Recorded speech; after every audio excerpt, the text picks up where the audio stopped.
Please yell if you are paying attention.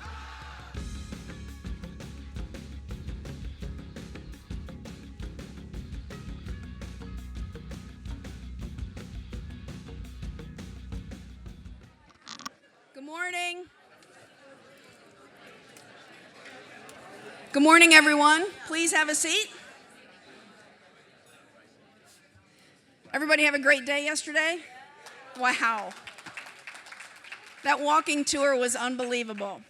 54 people volunteered to make that walking tour happen yesterday from the city of Holland. Yeah. And that baby was timed to the second, could you tell? They knew what they were doing. So thank you, Holland.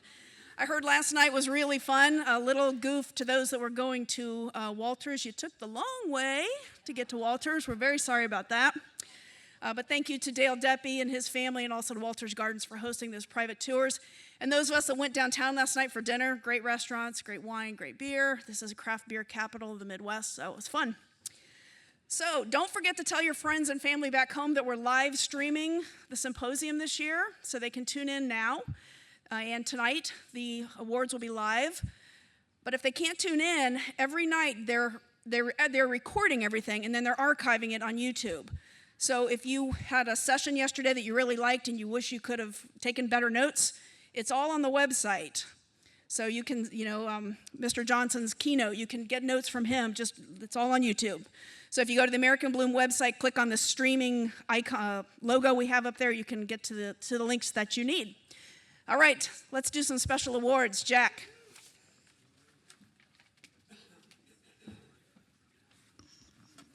Good morning, folks. How's everybody today? On Thursday night, I mentioned the special awards and the fact that they are open to everyone in all population categories. So we have 40 communities that you are competing against in these awards. And I'm not sure if you're aware of this, but the judges, of course, make the nominations and submit those, and there are 9.625 nominations for each one of the awards. I'll bet you didn't know that, did you? Well, I didn't know it either, because I just made that up. But you notice that I had 3 numbers to the right of the decimal point, and that was to see if Charlie would be more impressed with me, and so that's why I did that. But seriously, these awards are available to every community. They're very, very competitive. We announce the top 3 finalists. And when you go home and when you're talking to the local newspaper or you go to the city council meeting and they say, how did you do? How did it go in Holland? You need to say to them, we were a finalist for one of the so-and-such award, because it's very impressive to be in the top 3 of 40. So I really, really do believe that you should utilize the fact that we are announcing the top 3 finalists and then the winners. So congratulations to everybody who's nominated. Congratulations to the finalists. And congratulations, of course, to the winner. So let's move right forward here and have a few awards right now. The first special surprise award is for the best container displays, sponsored by Bob's Markets and Greenhouse. This award recognizes outstanding hanging baskets, standing containers, window boxes, etc. Outstanding efforts include proper and exciting plant selection and dramatic effect with bold foliage and color. Here to present the award for Bob's Market is Bobby Barnett's. While Bobby comes forward, I'll announce the top 3 finalists. And the top 3 finalists for this award are Catskill, New York, McCall, Idaho, and Newtown Square, Pennsylvania. And Bobby's going to tell us a little bit about the greenhouse operation and your retail centers, and then he'll announce the winner. Thank you, Jack. It's an honor to once again sponsor one of these special awards. Bob's Market and Greenhouses, we're located in Mason, West Virginia, which is in the Ohio River Valley. We have 4 retail locations in the River Valley, and we work with as many as 9 communities to help beautify their communities up and down the Ohio River. So on behalf of the Barnett's family and all the fine employees of Bob's Market and Greenhouses, the winner of the Bob's Market and Greenhouses Special Award for Best Container Display goes to Newtown Square, Pennsylvania.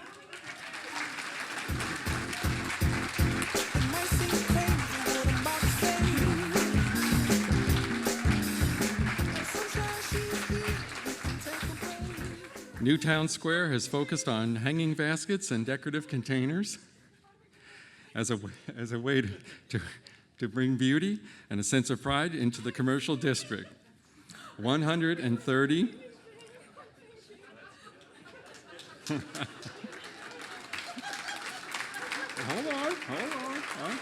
on. I still have more to say.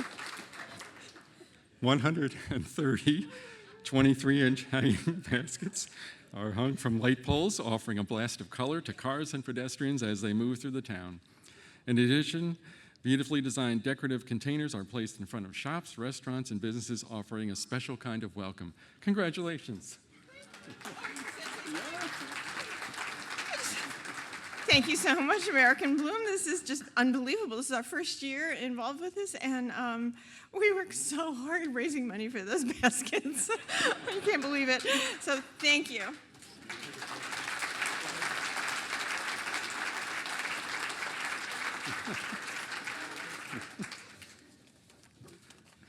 That's great to be interrupted like that.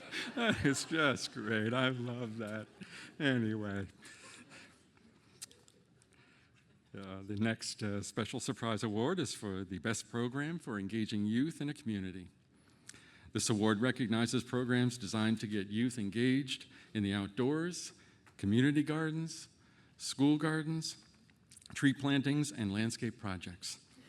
The top 3 nominees for this award are Castle Rock, Washington, Rockford, Illinois, and St. Charles, Illinois.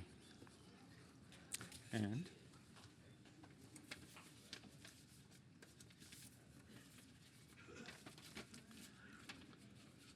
the winner of the special award for the best program for engaging youth in their community goes to Castle Rock, Washington.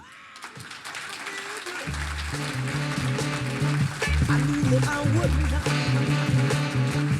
I feel good. I knew that I would not. So good. Yes, Stephen. The City of Castle Rock does an amazing job of using students from the high school. They not only work in the community's gardens and school gardens and orchard, but they are also involved in environmental programs. In 2014, 8,000 pounds of food was donated to needy individuals and food banks around the area from their gardens. As part of the class projects, they identify and label trees in the arboretum, work in the bioswales and retention ponds, and have been involved in wetlands mitigation and rehabilitation along one of the rivers. Congratulations, Castle Rock.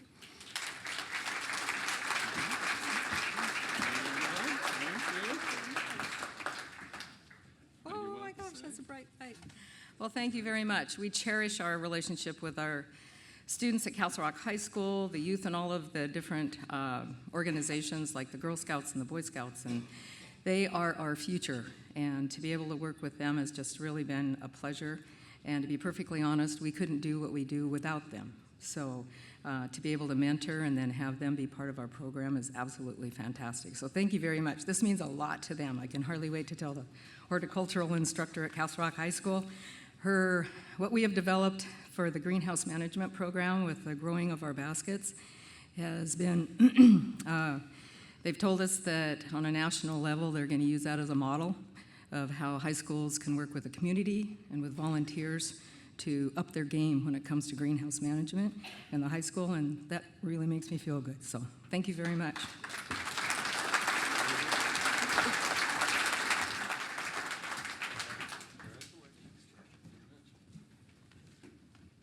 Congratulations, Castle Rock, and Dr. Marvin Miller.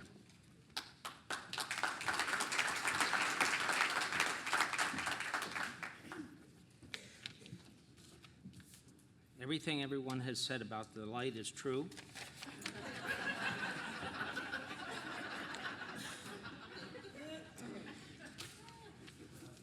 There is no light right here, so I'm going to struggle reading what I've scribbled on the prepared biography of the speaker that I have to introduce this morning. I am Marvin Miller. I am the past president of the board of America in Bloom, and this morning I am very pleased to be able to introduce a man that you have already met a few times, who is our president. Oh, there is a light. Much, much better. Thank you. Now I can proceed with prepared remarks. Charlie Hall and I have developed a friendship that really is kind of unique for both of us, I think, in relationship to other friendships that we may have in the industry. Certainly we're on the board of America in Bloom together, but we also serve on another board together. And Charlie has had me on some of his programs in Texas. I've had him on some of my programs in Illinois. We've done programs together in other places as well. And really, you've sort of been exposed to some of his qualities and characteristics, and I think I know him almost to the point that I can finish some sentences. And that's kind of an interesting relationship. Charlie is a native of North Carolina, and he grew up so far west in North Carolina, it was practically Tennessee, and grew up in a family nursery. And when it was time to go to college, he actually kept going west and went to Tennessee. He volunteered to go to the University of Tennessee. That's a pun if you're not following. Tennessee Volunteers. Got it? Okay. And he got his bachelor's in agricultural economics from Tennessee in 1984, and then a master's in ornamental horticulture and landscape design from the same institution a couple of years later. He then went down and grappled in Mississippi at Mississippi State, and he bulldogged his way through his, catching on,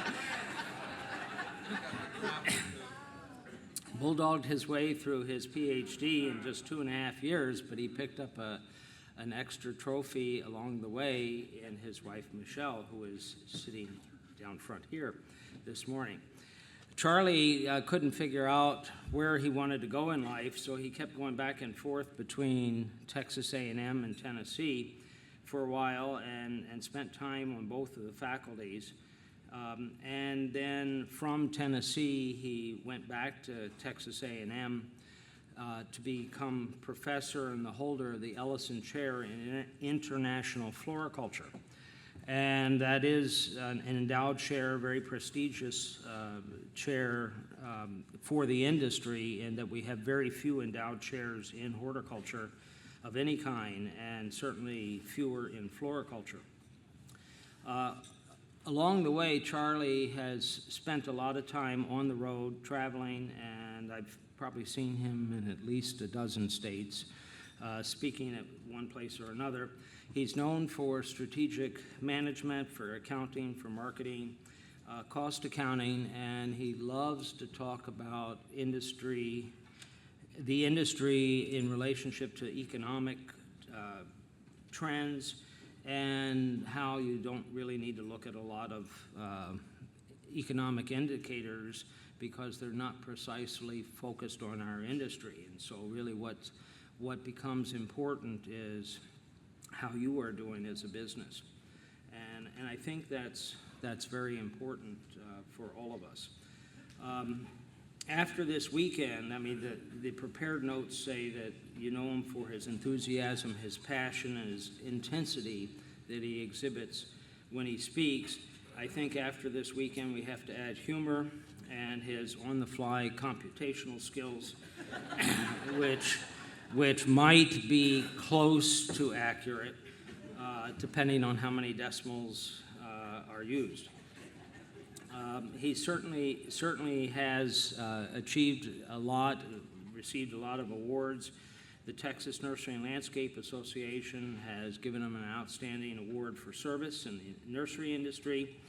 He's also been recognized by the Tennessee Nursery and Landscape Association that has made him both a lifetime member and a member of the Hall of Fame. And I sort of think that's redundant, a hall in the Hall of Fame, but whatever. So without further ado, and without reading the longer list of awards that Charlie is certainly deserving of, it is my pleasure to introduce to you the president of America in Bloom, Dr. Charlie Hall.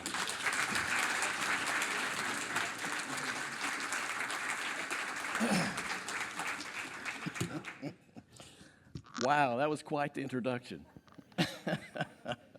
Bulldogged his way through the PhD. Never let it be said that ag economists don't have a sense of humor. Exactly.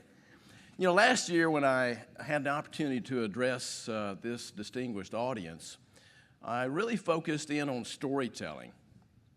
And I gave you a lot of different types of stories about how plants are used and have been used throughout time across many different countries and many different civilizations, in fact.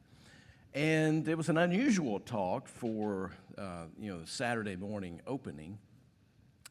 And yet I can't help but go back to the importance of telling a good story. And of course, each one of you has, over the course of the last year, exuded a lot of time and energy and sweat and perhaps frustrations in fundraising and planting and so forth in your respective communities. That's what makes it so special to come together here in order to celebrate some of those successes and the tireless efforts that you have generated on behalf of your respective communities and the enhanced quality of life of the citizens in your communities because of you. And that's what makes the special awards so special. No one knows exactly who's going to win those awards, and really to be nominated is a winning in and of itself. So one thing you notice right away about Symposium is that we're celebrating winners, but we're celebrating every single one of you. So all are winners before you even come to Symposium. Before you even step foot on the airplane or step foot in the car to get here, you've already won. And that's the beauty of America in Bloom. And that's such a great story. So you have much fodder for news releases and marketing and PR back in your respective communities. And you should be patting yourselves on the back because you have made a difference in people's lives. And what greater thing would we want to be said about us than we've made a difference? Now, there's a gentleman called Ed McMahon who holds the Charles E. Frazier Chair of Sustainable Development at the Urban Land Institute in Washington, D.C. And in your annual report that you received in your registration packet, I open up with the fact that he has a very good TED Talk. And what I like about TED Talks is that they're 18 minutes long, right? And as a professor, having the mode of speaking in either 50-minute increments or an hour and 15-minute increments, it's quite different to listen to someone pontificate for only 18 minutes. And I love it. And I loved it to the fact that that's what I incorporate in my own classes. I have a student time me, and I have 18 minutes to make my point. And if I haven't made it in 18 minutes, I have to stop mid-sentence, and we do something else, some interactive activity, and then I continue on after that for another 18 minutes. In Ed's TED Talk, he and I'm going to read this because I think I did a pretty good job of summarizing. He set forth a compelling argument for the economic, psychological, and social value of uniqueness of places. He explains that well-educated workers, world-class infrastructure, and the ability to turn ideas into commercial realities are all critically important to the economic success of a place. But the other critical and often forgotten element is community distinctiveness.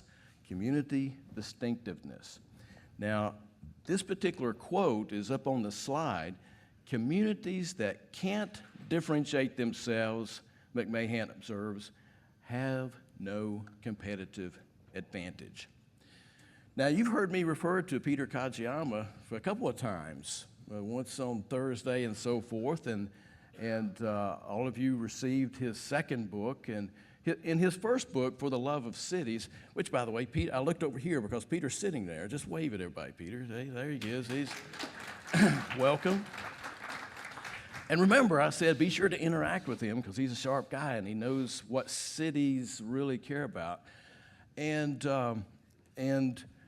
Peter, I think you would agree that what cities that are unique and have a distinctive character about them are more lovable. And since you wrote For the Love of Cities, cities have to be unique and different in some form or fashion. And as we have seen all Thursday night, and as we will see tonight, each of your communities has a distinctive flavor about it. And it's up to you to celebrate that and so forth. Now, I'm not telling a lot of stories this morning, but I do have a few things I want to share. Bill Johnson, yesterday, what a great keynote. You know, that was amazing, talking about vision. And he alluded to our America in Bloom vision, which I have behind me. And there's some very key words that I've highlighted in pale yellow there about our vision. And as I said, you know, much to Tony's urging, we revisited our visioning process as a board for our organization. And this is what we came up with over the course of several board meetings. It took a long time to discuss because we carefully crafted this to reflect what we do. And you'll notice some words like welcoming, right, and vibrant. And, well, let me just read it first of all. America in Bloom envisions communities across the country as welcoming and vibrant places to live, work, and play, benefiting from colorful plants and trees, enjoying a clean environment, celebrating heritage, and planting pride through volunteerism. And you see all those words in yellow are very critical because that comprises our uniqueness, our competitive advantage, if you will, relative to other types of organizations.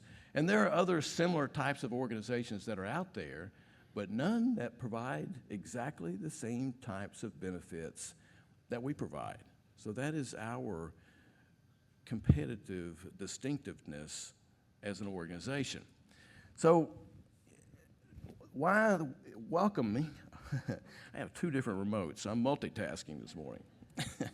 Now for a man, that's usually not a big deal.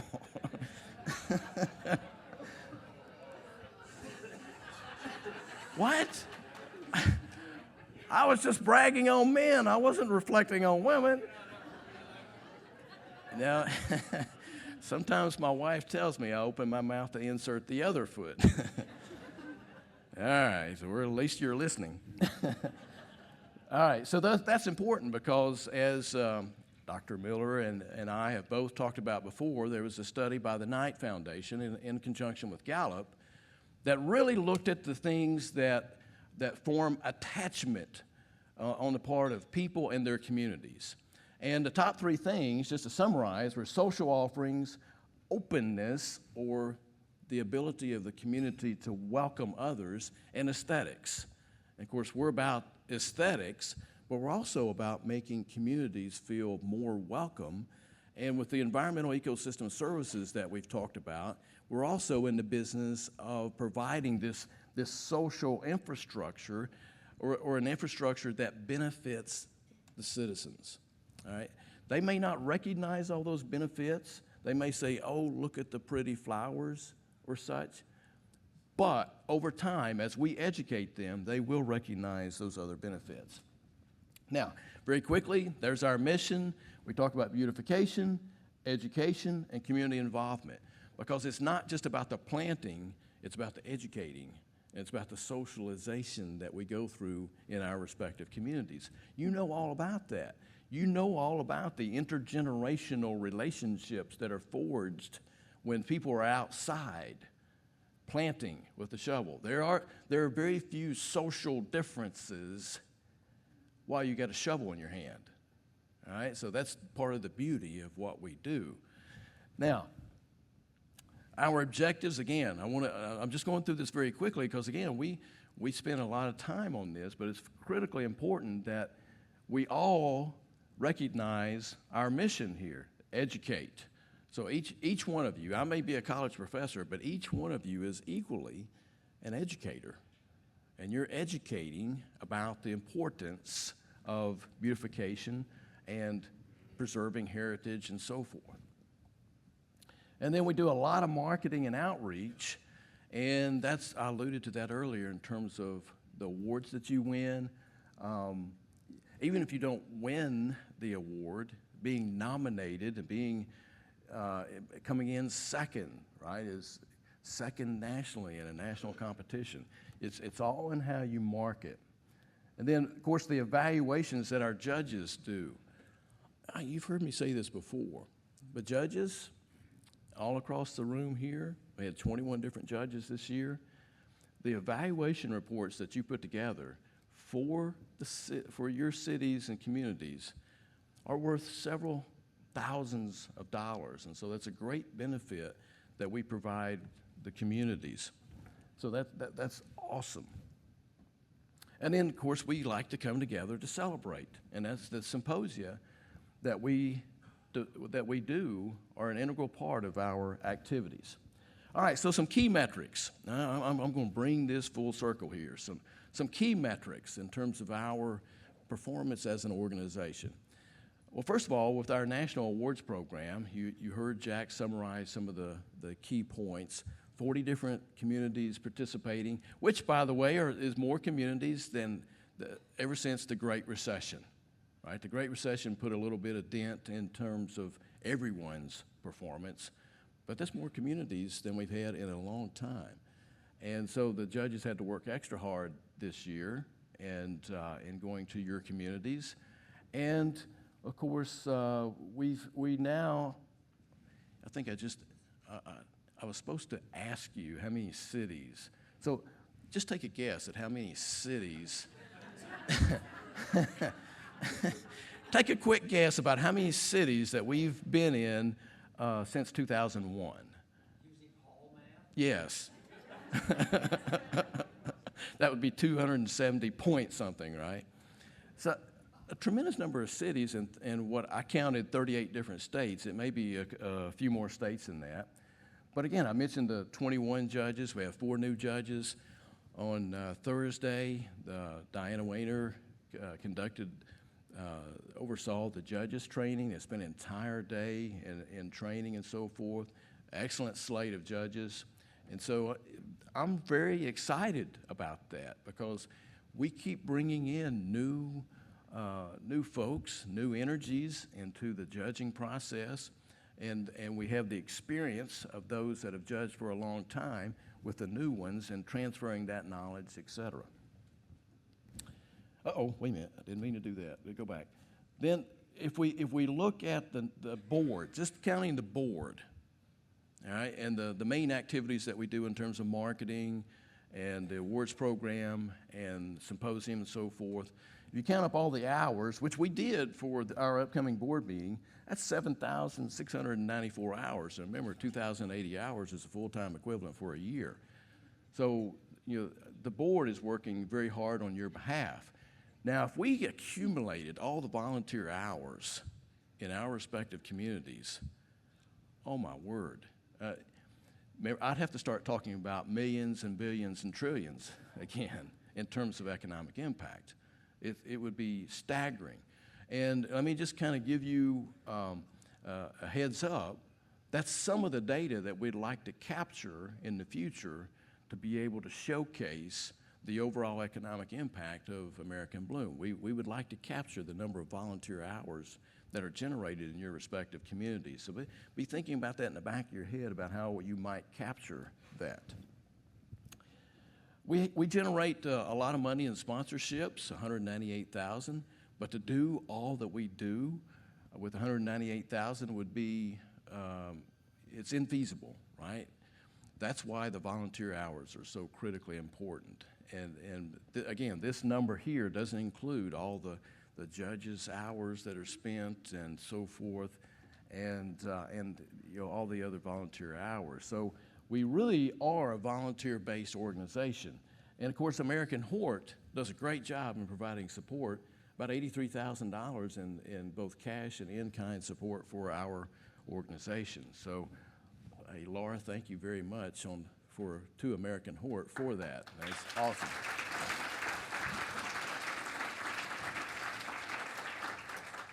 Now, any organization worth its salt is, of course, going to look outward at potential alliances that can be developed with other organizations so that there might be some synergies developed.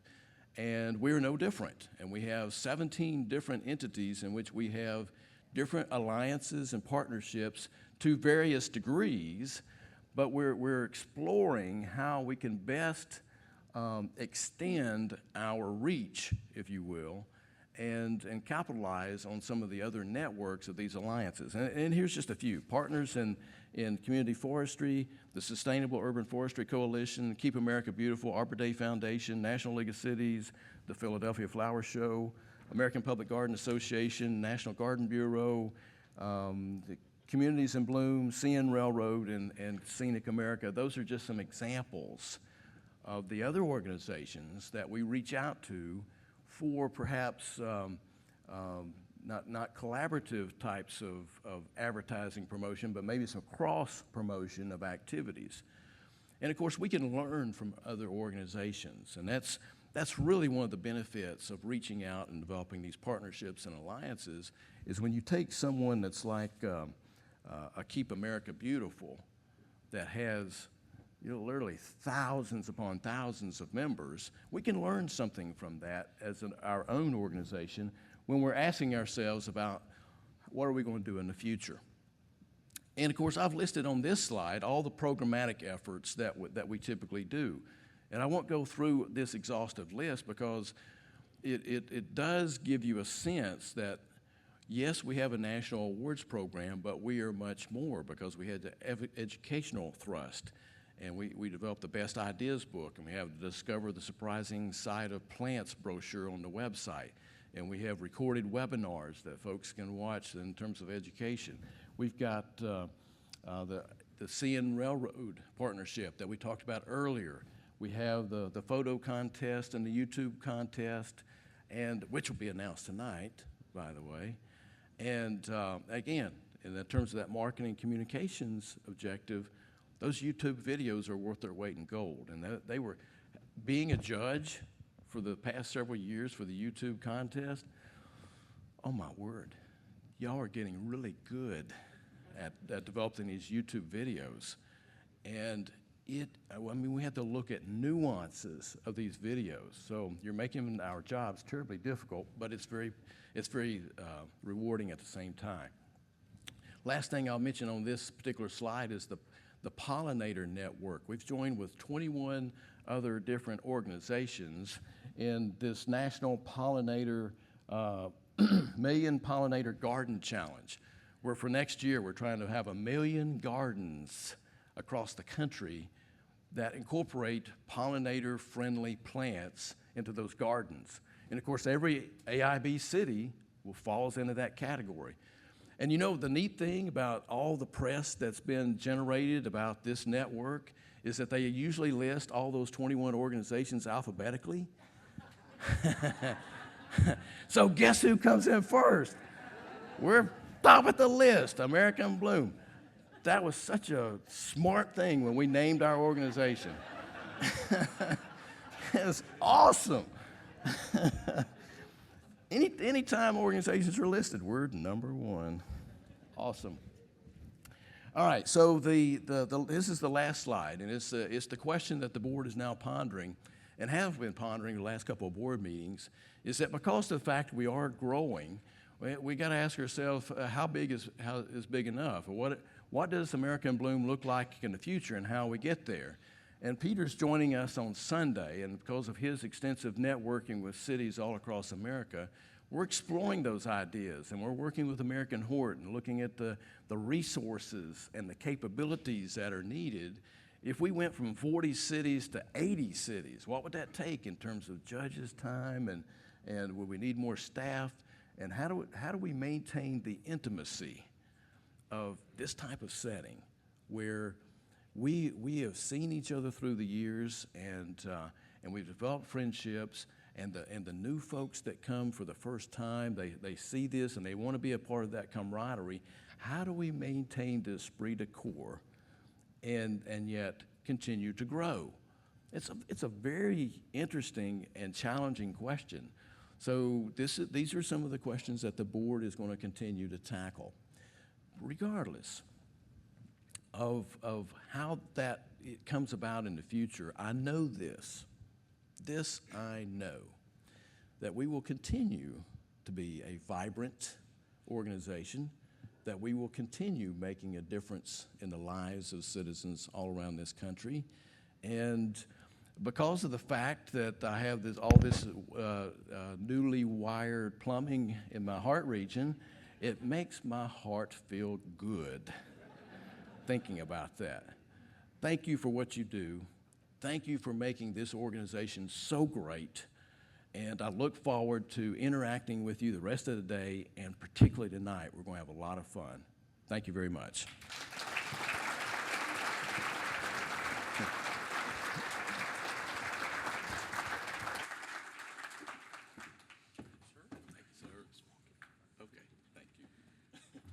I want to thank Charlie very much for his words this morning. Gives us a lot to think about, and we will continue that process of thinking with our next presentation.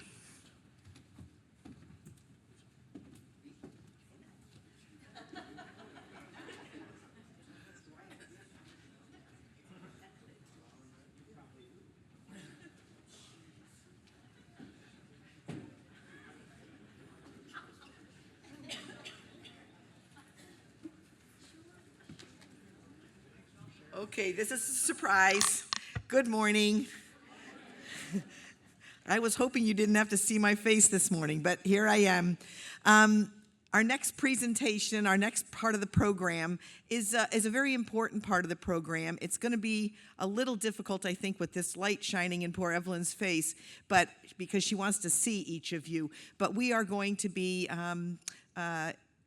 trying again to respond to the kinds of things that you have asked for in terms of an opportunity to network. And this is very important to us. As many of you know, at the end of the symposium, you will receive electronically a survey. And that survey asks you a lot of questions about what you found helpful and what things worked in the symposium and what things could we do better.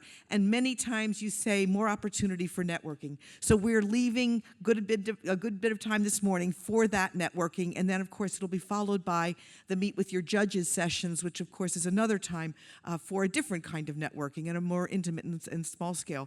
So this morning, our amazing and wonderful judge, board member, advocate, brilliant advisor, Evelyn Alemanni, is going to be leading the session on the town hall session to provide this networking opportunity. And I believe you've heard many things about how wonderful she is. So you know her background. She's an author and all kinds of, and a tremendous technology expert. So she helps us an awful lot in our judges training, as well as providing some really wonderful information about the beauty of plants and the importance of plants in our lives. So with no further ado, Evelyn Alemanni.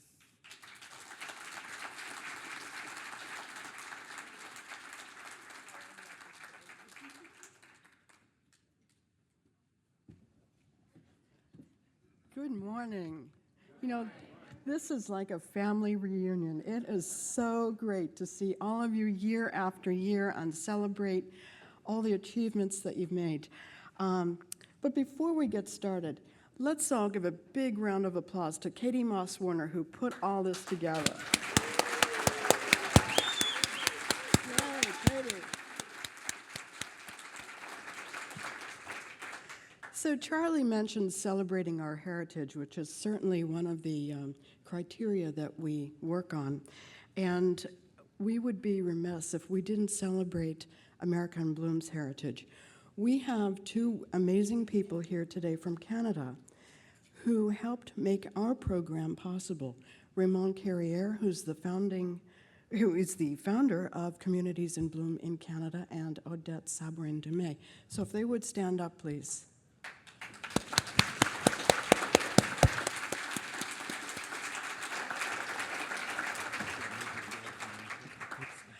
So if it weren't for their efforts in Canada, we might not be here today because they helped found American Bloom. They coached us and mentored us and shared their judges with us in the first years. But some of our American Bloom founding members are here today as well. Marvin Miller, Ron Pierre, Delilah Onofre. And we're just thrilled that they're still with us after all these years and still providing encouragement and guidance and enthusiasm.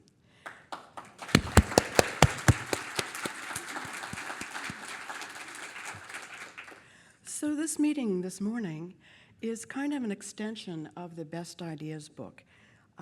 You know, we developed that after seeing the great things that are being done in American Bloom cities, and we wanted to share those ideas.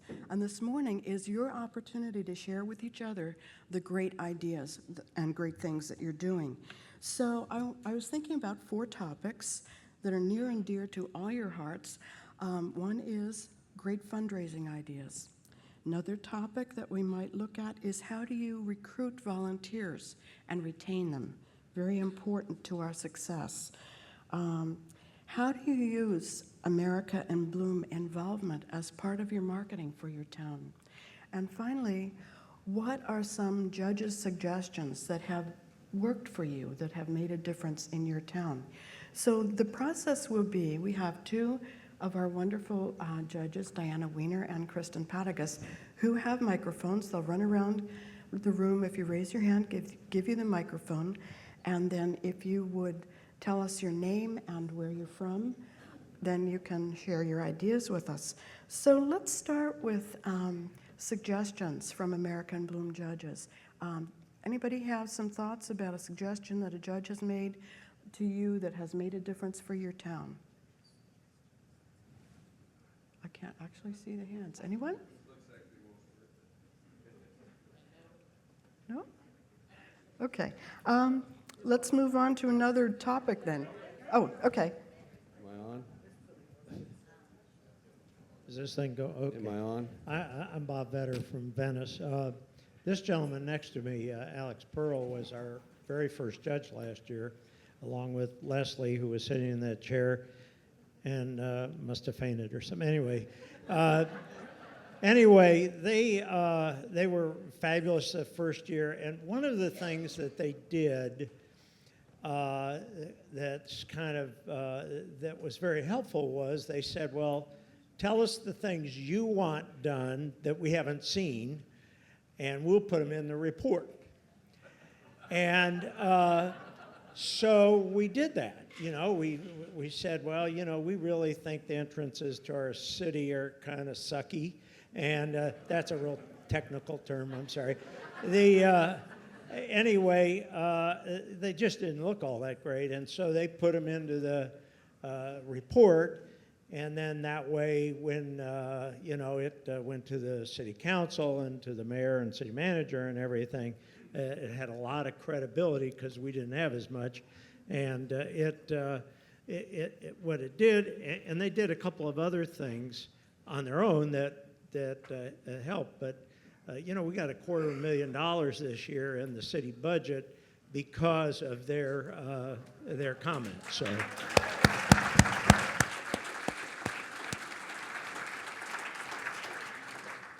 Evelyn, I'm over in the back. Evelyn, in the back, way back. Over here, there you go. Okay. You really can't see, can you? I can't see you.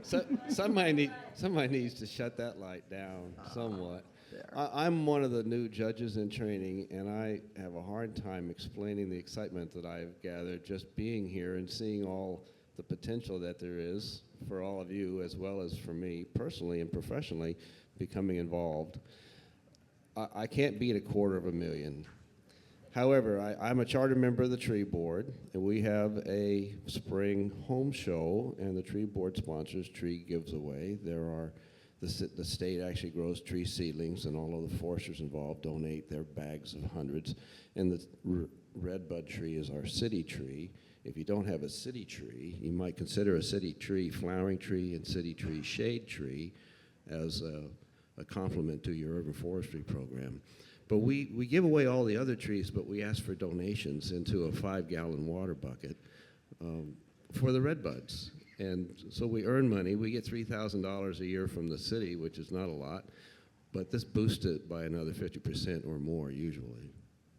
And it gets people involved. They all walk out with bags of trees.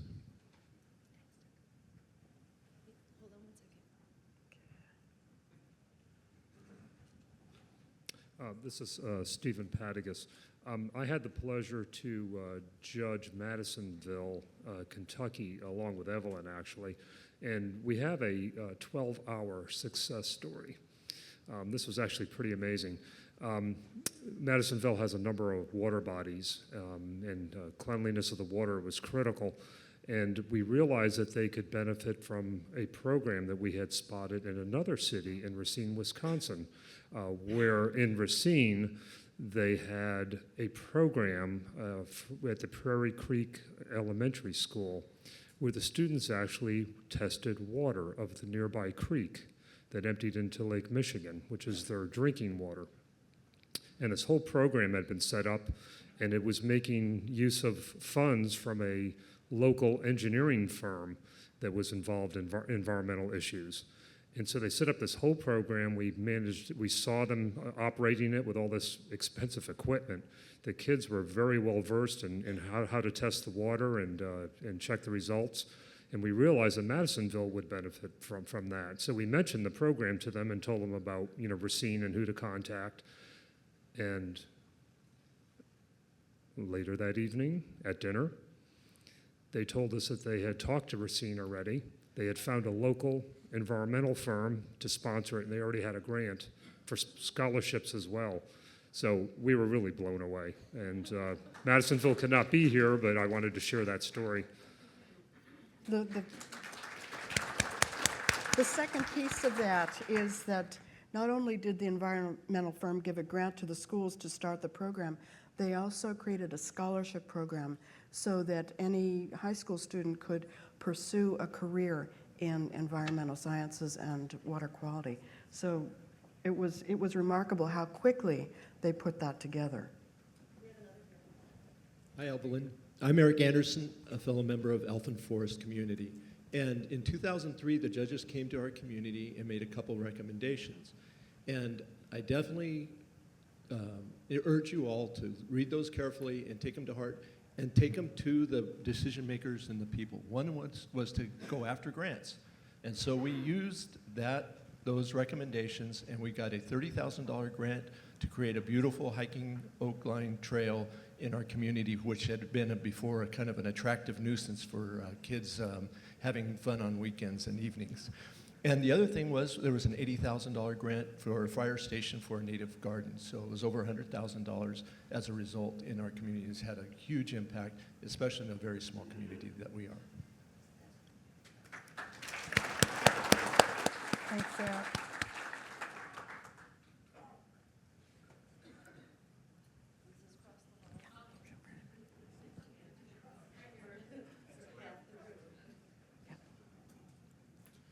Good morning.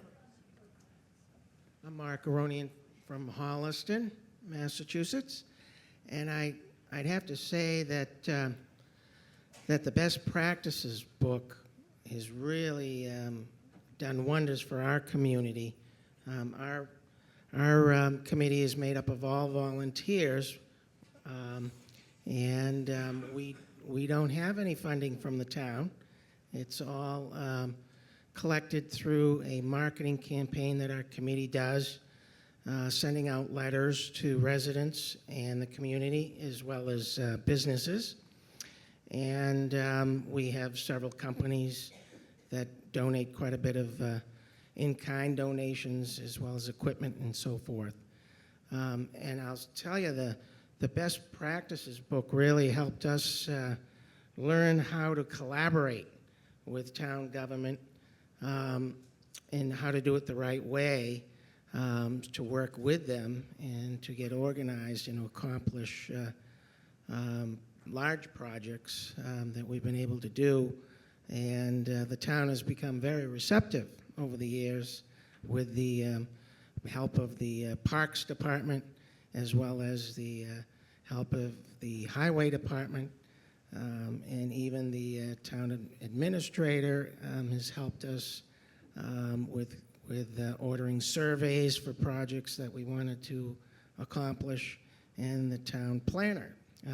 So the book on best practices really gave us a path that we could use for our community, and we can't thank you enough for it.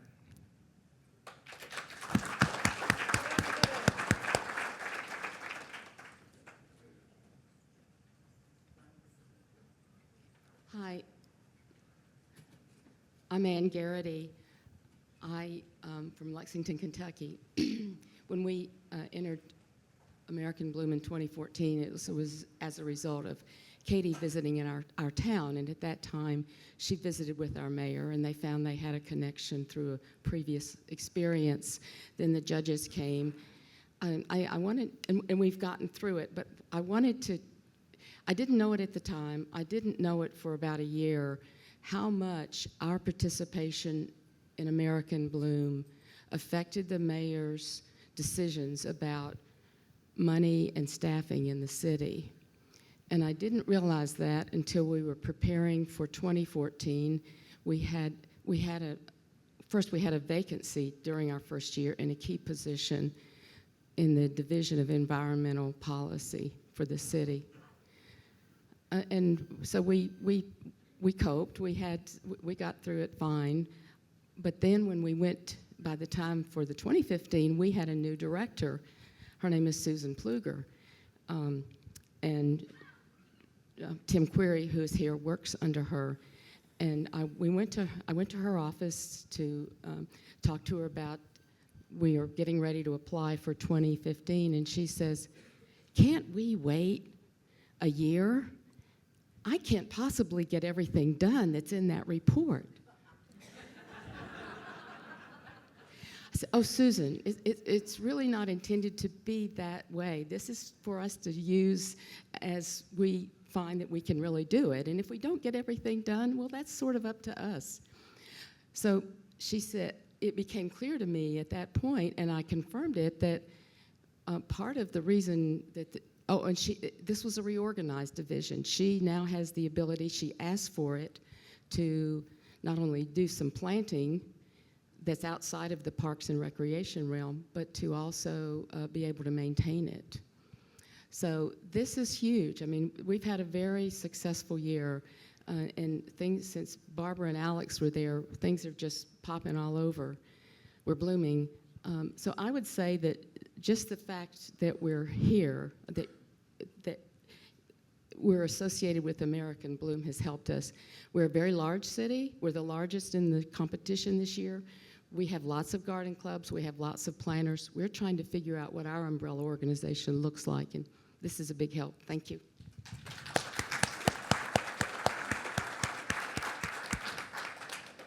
Good morning. Walter Heath, Morro Bay, California. We're in our second year of the program, and one of the benefits to our group of the judging process, we went through that first year judging process, really didn't know what we were doing. And as a result of having gone through the judging process, we started looking more closely at the things that were being done in our town with respect to the evaluative criteria, especially environmental efforts. There are a lot of things that you take for granted in your communities that other groups are doing, that the city is doing. And one of the beauties of the judging process is it causes that close examination of what you're doing and the things that you're doing well. So that's been very helpful. Secondly, we have a number of groups, a number of volunteer groups that are doing civic beautification and environmental work. We have a very lovely natural setting, and so a lot of the work that's done is to preserve the beautiful natural environment of the area of our town.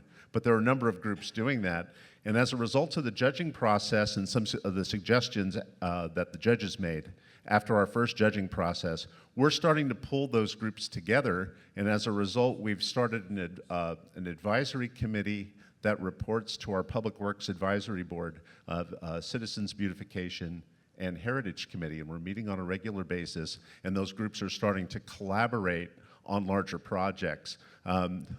As you might know, California is pretty much cut at the knees with respect to funding by Proposition 13, and so we find that we're a small city to begin with, but we're also quite understaffed, and the city relies a lot on the volunteer work to get things done. And so it's really great to have this Citizens Beautification and Heritage Committee getting together to doing some of the larger projects, and we can then collaborate with city staff to get them done.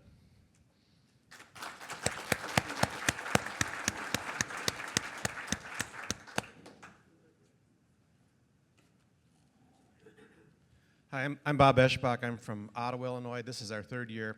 One of our challenges from the beginning is getting kids involved, and our first year we were talking to our judges, Bill and Bruce, about that, and they suggested a tree election in the school system.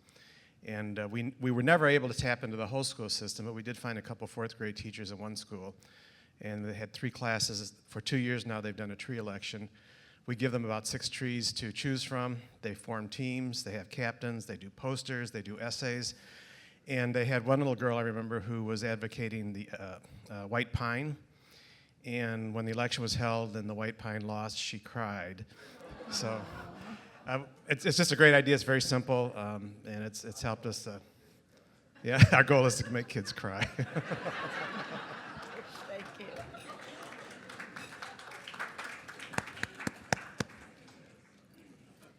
Yes, Peter. Good morning. Peter Kageyama, Friend to America in Blue, from St. Petersburg, Florida. You actually just reminded me of something, and I thought since we're talking about electing trees, I wanted to share an idea from Melbourne, Australia. This past year, the urban forestry folks in the city of Melbourne assigned several thousand email addresses to individual trees all throughout the urban canopy. There, with the idea that this was going to be something where citizens or other city workers could report a problem with a particular tree. It needs cutting back. It just needs something. But they had an unintended effect in the fact that citizens started sending thousands of emails to the trees. And the city wasn't quite prepared for this, and they realized that people wanted to have this interaction with the trees. So some of the folks from the forestry department started responding to folks. Well, thank you. And they would respond in the persona of the tree. And some of the questions were kind of silly. Some of them were technical. People wanted to know, what kind of tree are you? And so this was a real interesting opportunity for them to engage with people on a whole different level. And I think it points out that people do want to interact with their environment, with their city, and they don't necessarily know how to. And this was kind of a novel way to do this. And clearly it's had an impact, because this story has gone around the world now. And I think it's a fantastic opportunity to maybe think about how we might allow our citizens to ask questions. Maybe we can assign some email addresses to some trees in our own city, to some flower boxes, and then think about how we might then take on the responsibility of responding back in kind and creating a new type of conversation with our community. So that was kind of fun.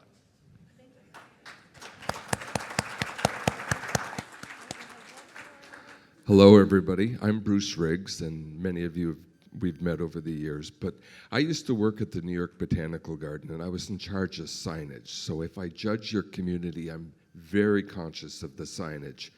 And I was in Huntington, West Virginia, and we had the morning breakfast with the mayor, and of course he's trying to figure out what's going on in his town. And he says to me, he says, what's your impression? And I said, well, do you want the honest truth? I says, all your signs are crooked. I said, they look bad. It makes your town look like it hasn't got its act together. And I bet him $20 that he couldn't get them fixed before we got out of that meeting. So he immediately got on the phone and he sent the crews out and started right there in front of the meeting. And they went and straightened the signs. So it's interesting what effect you can have on a community without really getting into the reports and stuff. So if you get a report and you see me mention signs, that's my background there.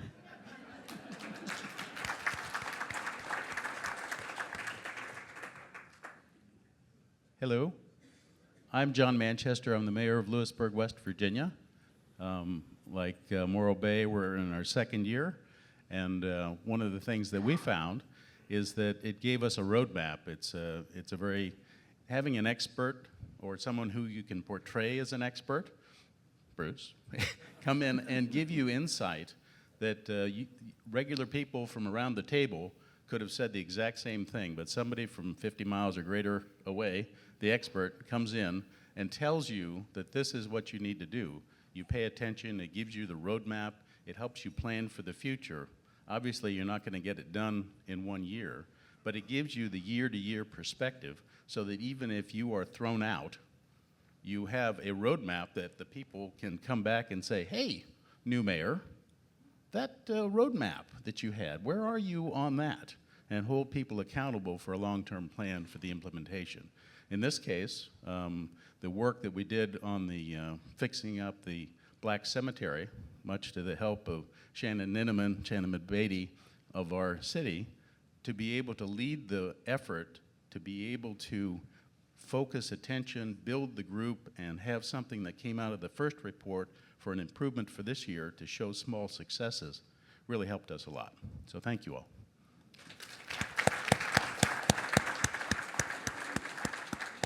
Good morning. Good morning, Bob Lund from Arroyo Grande, California. We've been participating for 9 years now, and I have to tell you, we've received probably over 500 recommendations from the judges. That's an awful lot to keep track of, and we've implemented so many of them, I can't begin to tell you. It's been a great result for our community. However, what I wanted to pass on to you is something I started a few years back, and that is that I require of all of our category heads to respond to every comment that the judges make. Can we do it? When will we do it? This is stupid. We can't afford it. I recommend that you all try to do that in response to all your judges' comments. I think it's very beneficial. Thanks.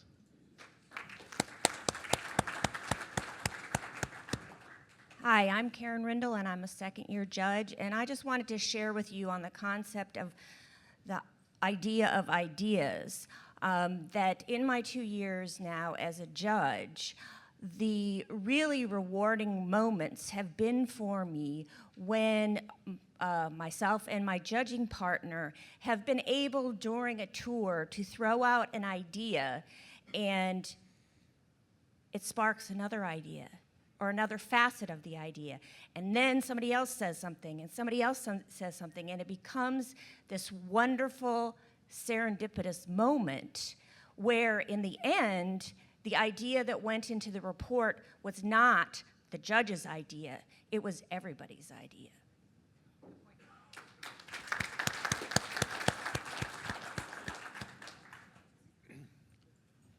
Dwight Lund from Warrenville, Illinois, and I was involved with AIB since 2004.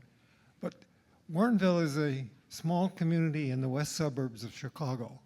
And it was established in 1833, and it was not incorporated until 1967. And at that time, it was probably around 7,500. And one of our aldermen,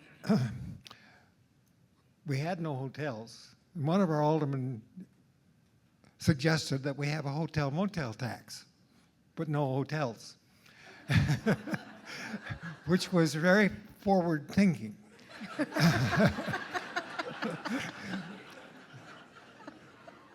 We are now about 14,000 in west suburban communities, and we have a hotel-motel tax, and we have 6 hotels and motels. And this tax generates probably, how much a year, do you think? 200,000, our city clerk says. And this is administered by a Tourism and Arts Commission. And American Bloom, the organizations in the community are entitled to apply for grants from this. And our major funding for American Bloom or for Warrenville and Bloom comes from this Tourist and Arts Commission, and it generates between $15,000 and $20,000 a year for us. So you're talking about fundraising, I suggest the tax. And here comes the I just want to correct that number. $900,000 is generated annually by the hotel motel tax, but we only allow $200,000 to the arts and, you know, all tourism efforts. And then that is supervised or decided or recommended by our TAC. It's a Tourist and Arts Commission. And that is the funding. From that 200,000, we get a share of that for American Bloom. But I just, you know, thought it was really important that you know that it was 900,000 annually. That's great.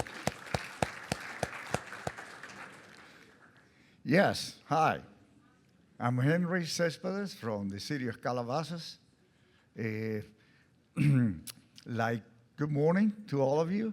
And well, the judges are coming. The judges are coming. That's all I heard. The newspaper, the homeowners association. So what are we going to do about it? So especially our contractors, what are we going to do about it? And the district manager and myself, I am the chair of the landscaping committee, we told him, we keep on doing what we have been doing. Let's be honest to our citizens and to the judges.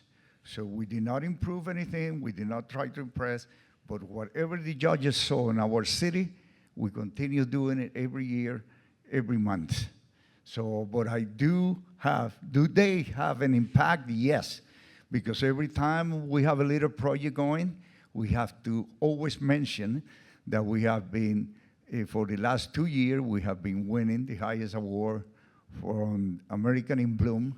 So that will give us a level to finance and to go ahead with project of improvement on our flora in our city. Thank you to American in Bloom.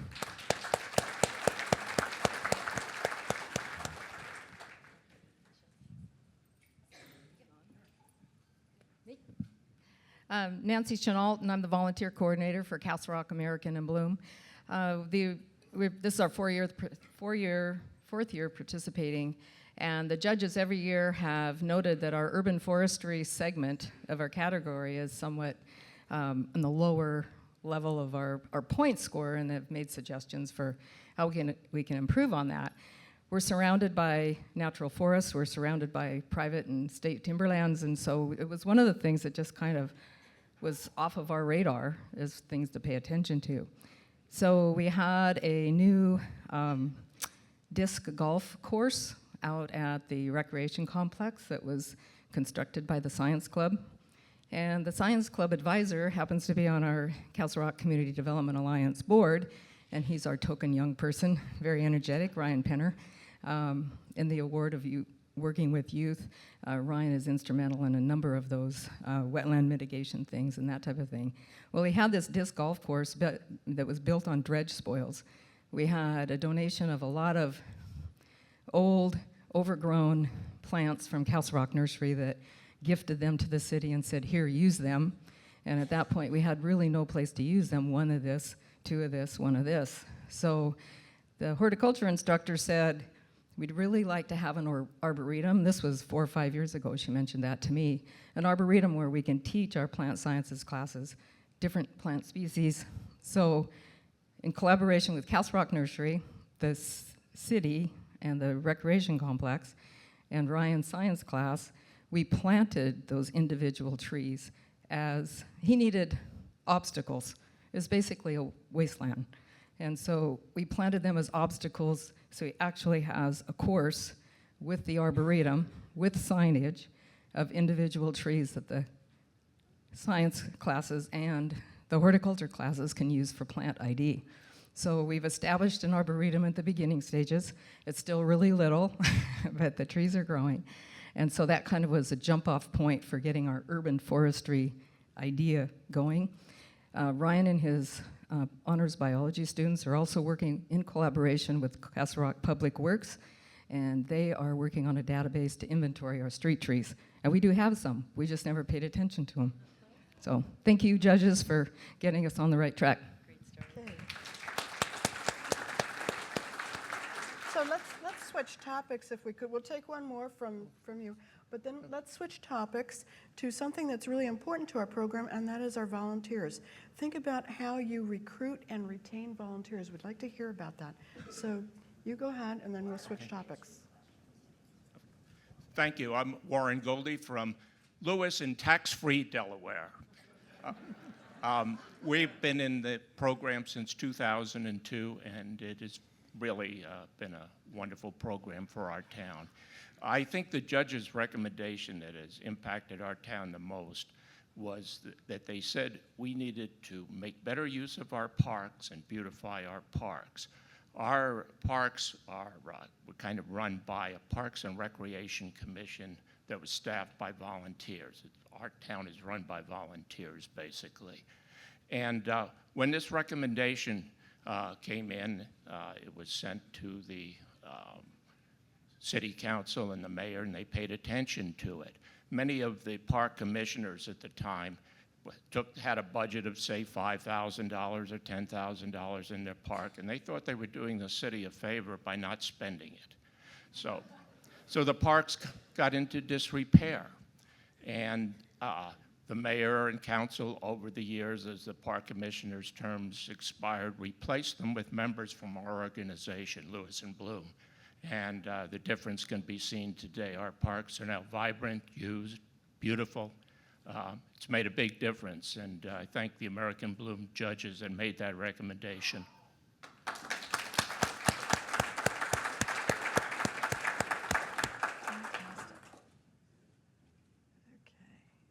Thoughts about volunteer recruitment and retention?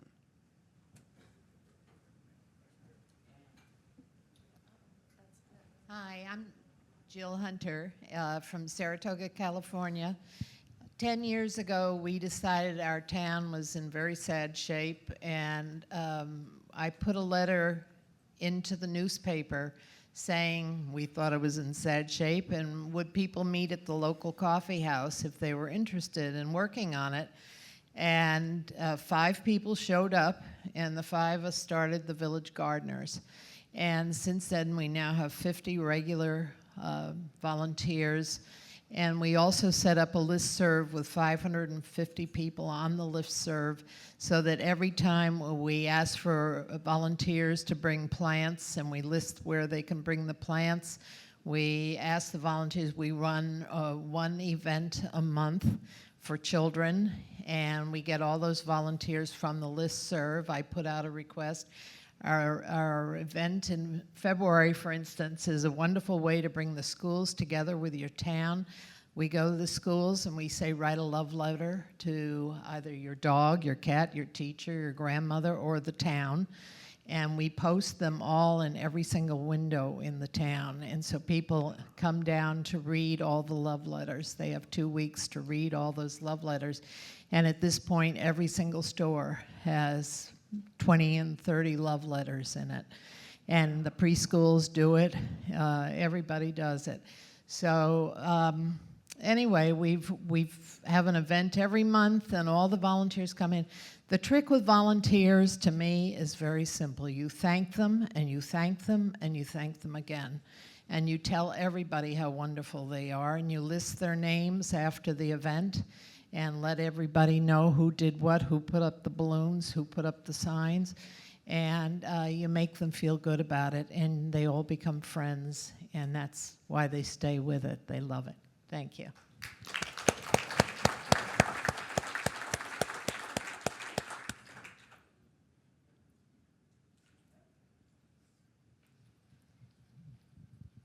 Walter Heath again. Jill pretty much said it all, but one thing that we do that's a little bit different is that we get together every week from 9 until 11, rain cancels. So 9 a.m. to 11 a.m. rain cancels. We sort of took the lead from Arroyo Grande and Bloom. They get together from 8 until 10 every Saturday. So people have a predictable time. But what we do that's a little bit different is that every fourth session, we don't go and plant or pull weeds or pick up trash. We do something social, be it a field trip or have a speaker or a pot, doing some propagation, that sort of thing, potting at someone's house. Yeah. Sorry. Yeah, it is California, isn't it? My apologies. Yeah, we do some propagation. We'll pot some succulents, pot some cuttings. Yes. Very wholesome activity.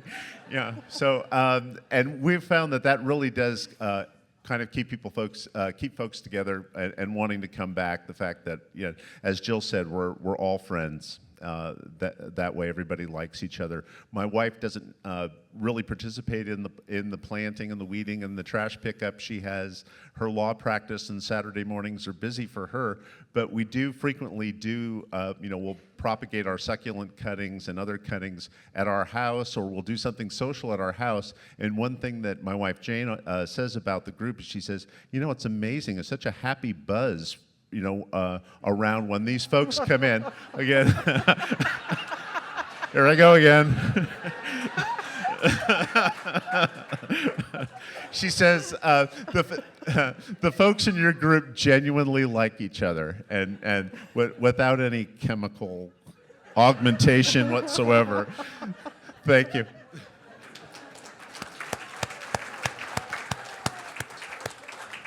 You should ask Walter to subscribe to his newsletter, because it is so motivating and so exciting. Every time I get it, I want to get on the train and go up to Morro Bay and help out.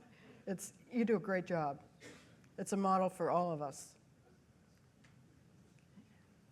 Linda Aronian from Holliston, Massachusetts, and we are totally 100% volunteer-based in our town. We raise funds, and everyone on our committee is from different walks of life. We have, of course, my husband, who is landscape business, but we have publishers, civil engineers, nurses, we have writers, we have accountants, we have people who have come from different organizations in our town.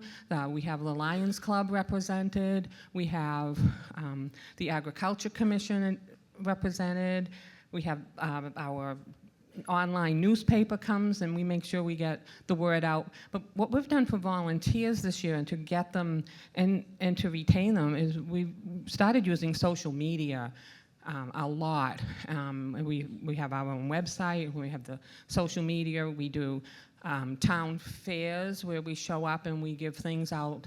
We adopted a town flower this year, the marigold. Thank you, Katie, for the suggestion. We have a downtown marigold program who was already starting all the beautification, which is kind of what sparked us to get into America in Bloom 4 years ago. So the people on our volunteer board are very, well, we have 3 Citizens of the Year. We have people who've been highly awarded things in the Lions Club. 2 unsung heroines of the Commonwealth of Massachusetts on our committee.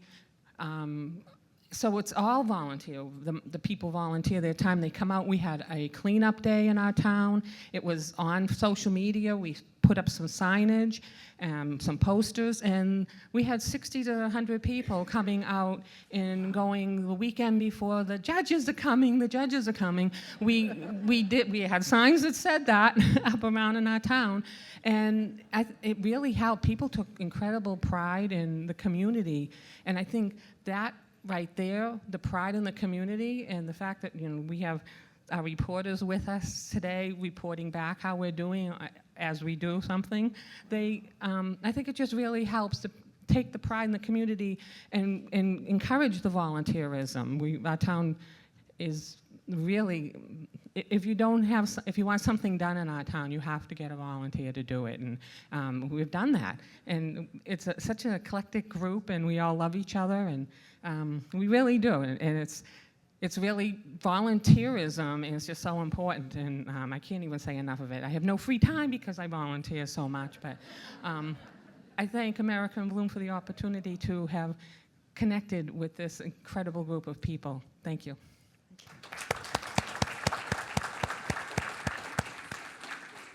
Hi, can you hear me? Okay, Janet Elliott from Newtown Square, Pennsylvania, and this is a kind of a different volunteer that we have, just to kind of shed light on this idea that in our town we are very, very lucky, and probably a lot of towns have this similar situation of a nursery. We have a family-owned, incredibly high quality nursery, and we're talking about relationships with the township and developing political and business relationships and our volunteer relationships.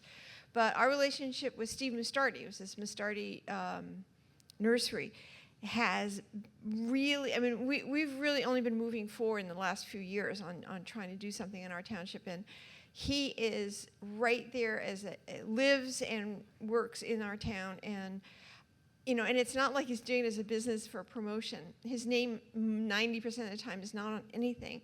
Yet he's given us 150 sapling trees at our Colonial Day event. Just like, here, give them out for free. And he has given, for Arbor Day, he's given us $200 and $300 trees for, like 10 of them for $500, that type of thing. And, those hanging baskets, those are his. AJ, his employee, grows those in their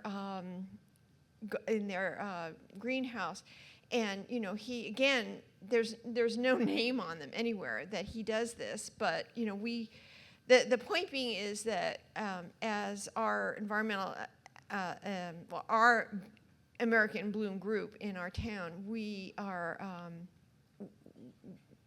we are so grateful to our nursery. And the point is, if you have a volunteer nursery person, that is as important to you as your volunteers, I think. He is right with us every step of the way, relentlessly and wonderfully in advice and giving us everything he can. He's amazing. So I always, when I have visitors to the town, I always take them to the nursery. And they always buy something, but it's like, it's like this, we're proud. It's like our garden is his nursery.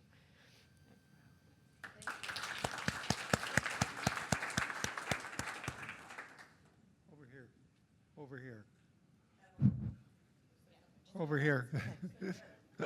Dwight Lund, again from Warrenville, Illinois. There are two things that we have used quite a bit for volunteers. One of our members has very religiously established an adopt a block club, and this group is organized to clean up the litter from their block. And so once a month they go down and collect this litter.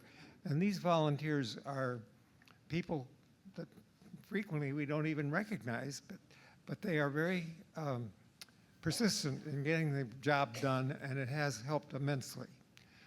And this year, in anticipation of seeking more volunteers and perhaps encouraging the fact that we were in AIB again this year, we printed out a little sign with our city flower on it, which is the Black-Eyed Susan, and it was labeled a curb appeal award. What we were looking for was for people to show their colors in their front yards because the judges were coming. And so our group, the Warrenville and Bloom group, distributed these to any place in town that looked passably interesting to curb appeal. And we distributed 250. And we're looking forward to picking up maybe 10, 15, 20% of those people for future volunteers.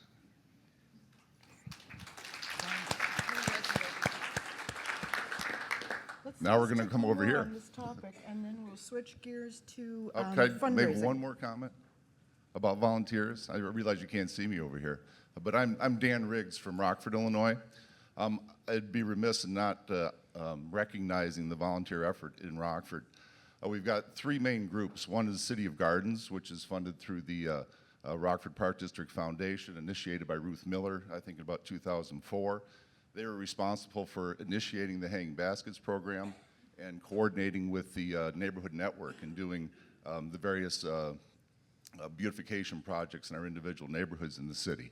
Another group is one of the American in Bloom affiliates, the Keep Northern Illinois Beautiful. They do thousands of hours of volunteer work in environmental education, in recycling drives, from everything from prescription drugs to electronics to clothing, to cleanup, community cleanup drives. And the last one is called ShareFest. Originally started as a faith-based group working on our schools, painting classrooms. They accomplished those tasks over a 3 or 4 year period. Their next focus was in our downtown Rockford, supported by our Community Foundation for funding. They provide tens of thousands of hours of cleaning up our downtown, beautifying it, planting, painting. Each year, ShareFest is project focused, so they identify a project, have some end products. People sign up by the thousands for shifts. It usually takes anywhere from 6 to 10 days to accomplish these things.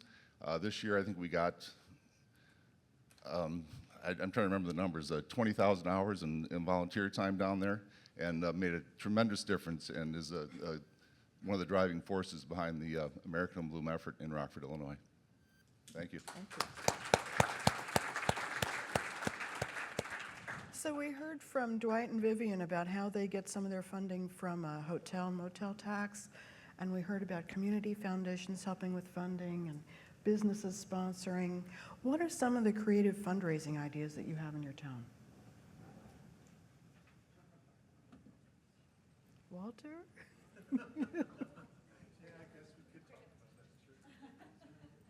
I don't know how creative it is, but we've been doing a beer tasting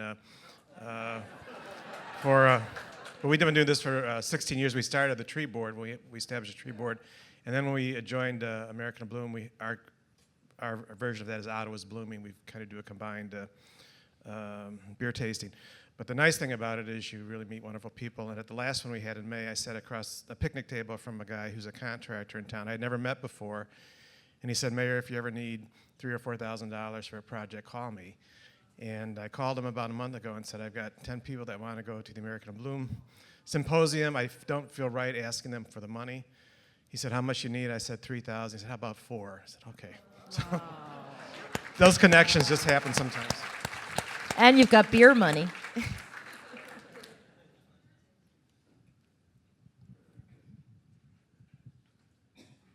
Hi, I'm Evelyn Schill. No, no. Yeah, one of the things that we do in Morro Bay that's sort of novel, and I don't know to what extent, I guess every community really could be attentive to opportunities such as these, but our mayor at one point expressed to me, he's the one that sort of roped me into getting this started, but he suggested that we have a public art exhibit of art that's been created on surfboards, and he's collected a couple. This isn't a very common thing. It's not all that usual. But artists will use the surfboard as a canvas and prepare art on the board.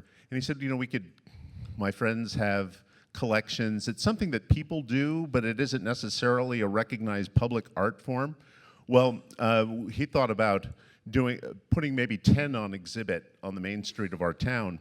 And I said, well, I think we can do much better than that. So we reached out to artists in the community, and we have so many talented artists in our community that the first year we got 30 boards from 30 local artists, and it was just a great display, and we used it as a fundraiser. We have exhibiting locations. We're not yet set up with our public infrastructure that we can make it truly a public exhibit and have them all out on the street. But these boards are now at sponsoring businesses, and then we publish a map, and the map is published in the newspaper and is downloadable. So it's a 30-day exhibit, and people can go from location to location to see the art pieces, and then the art pieces are auctioned off after the end of the 30-day period. And it was so popular that we're doing it again this year. The sponsoring locations readily renewed their sponsorship. We have new sponsors. We're up to 36 locations, probably could have sold 50 locations this year. And the unveiling is tonight, and I'm very bummed to be missing that because it's the only time other than the auction that all of the surfboard art is together in one place at one time. But it's a fantastic exhibit. I have all the photos of the boards on my Google Drive on my phone. So if you'd like to see them, I'd love to show them to you and show you the exhibit map. The event also benefits a charity that does water activities for developmentally disabled children and teens and their families, mostly children who are along the autism spectrum. And it also benefits our local elementary schools and middle schools' arts education programs.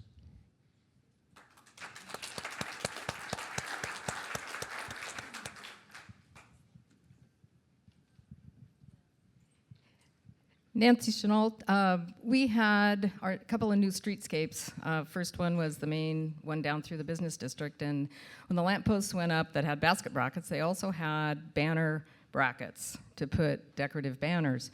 The problem is we had no money to put banners on those banner brackets. So one of the volunteers in the community that worked with the Historical Society, and she said, well, there's some cities that do artwork. You know, they have cutouts and people to paint different things, et cetera, et cetera. So the first year, the high school, with the shop teacher cooperation, cutouts out of MDO plywood of salmon. And we offered it to area artists, and the artists jumped all over it, and they paid a fee for that board. And then we also were able to pay the high school students a little bit for their shop program for cutting out the salmon. And they went up all over the town, and people really liked them. And then families kind of got into it, and yes, I'd like to, sponsor a salmon. And we auctioned them off at the recreation complex auction, which happens to be next Saturday.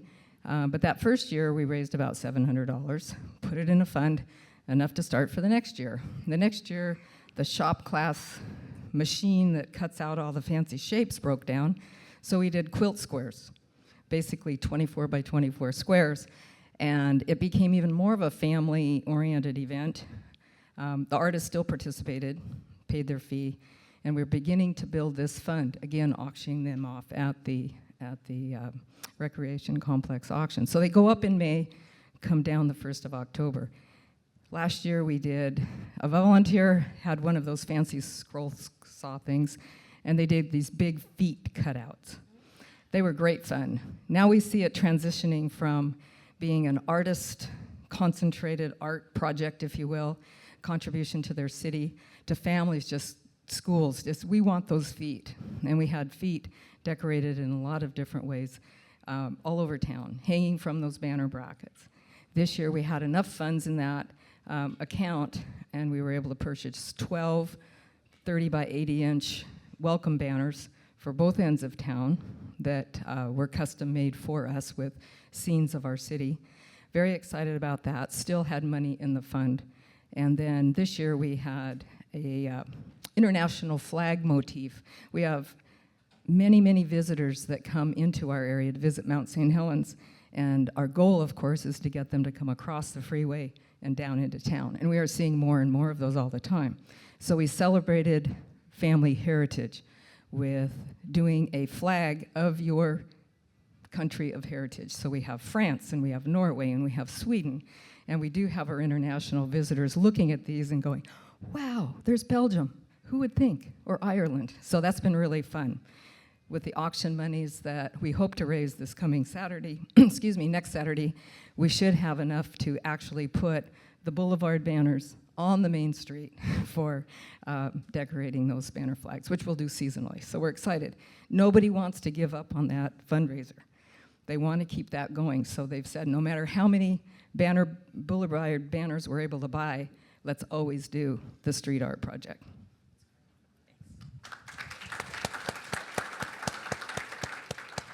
Hi, Saratoga. Oh, sorry. Oh, I'm sorry. I'm Shannon Beatty from the city of Lewisburg in Lewisburg, West Virginia. And this year, we raised about $13,000 for an African American cemetery beautification project. And the main way that we raised the money was myself and another community member from a organization called the Lewisburg Foundation. We went around and talked to all of the community organizations like Rotary, the garden clubs, the Merchants Association, and when we would talk, we would solicit funds, and so we were able to talk about America in Bloom and Lewisburg in Bloom and the projects and just generate a lot of excitement in the community. And we also were able to gain volunteers for boards we want to create, such as a tree board, and new members to the Lewisburg and Bloom Committee. So that's the main way we did it. We just went out into the community and just really talked about it.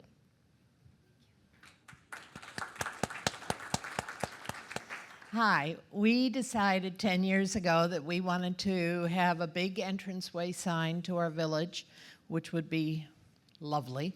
We wanted banners for up and down the street. We wanted bronze plaques for our historic buildings. We had quite a goal. So we went to every restaurant and we went to, we went to every single shop. And first one year we had a fashion show with all our citizens modeling in the fashion show, and all our restaurants bringing the food, and our shops having a silent auction items. Then we started a wine and wisteria event in a garden we have a Japanese garden in our town. And between all that, we were able to put bronze plaques on 6 buildings, and we were able to buy historic banners and Christmas banners, and we have the most beautiful entrance sign you've ever seen. So, from that.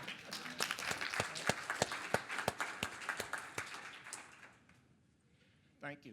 I wonder how many of you have your volunteers pay a membership fee. We do that at Lewis. We now have a $25 membership fee and $40 for husband and wife. At first, we started this about 5 years ago. We had a little resistance from our old members that had toiled so hard getting dirt under their fingernails for a number of years. But now we have no resistance at all, and it brings us a lot of money. We have about 135 members, no complaints. And I think you certainly could do that. Secondly, our biggest fundraising event is a Christmas market, which we just started last year for the first time. The Historical Society in town has a house tour in the first week of December, and on that same day we sell Christmas greens and Christmas wreaths and Christmas arrangements, and it was a wonderful money maker for us. It was so good we are going to have it at 2 locations this year, and we just hope it doesn't snow on that day. In Winter Park, Florida, we're fortunate enough to have a Keep Winter Park Beautiful board, which I actually serve on. And they've done fundraising for a number of years by a number of things that you may be familiar with, having names imprinted in bricks. There's also the opportunity to purchase benches. And of course, they're attractive benches, but you have to mark up the price enough so that it turns into a reasonable fundraiser. We've also done ballroom dance lessons. We have a farmer's market building that used to be an old freight depot that's an attractive structure. And so that has raised money for, I think, over 25 years now. And more recently, we have decided to try a little more contemporary method of fundraising, and that is the crowdfunding. So going onto the using the internet to get funds, and we are structuring that around taking the judges' recommendations and having the best ones, kind of rise to the top like cream, and then put those out there, and then have people select which ones they would like to apply their funds to.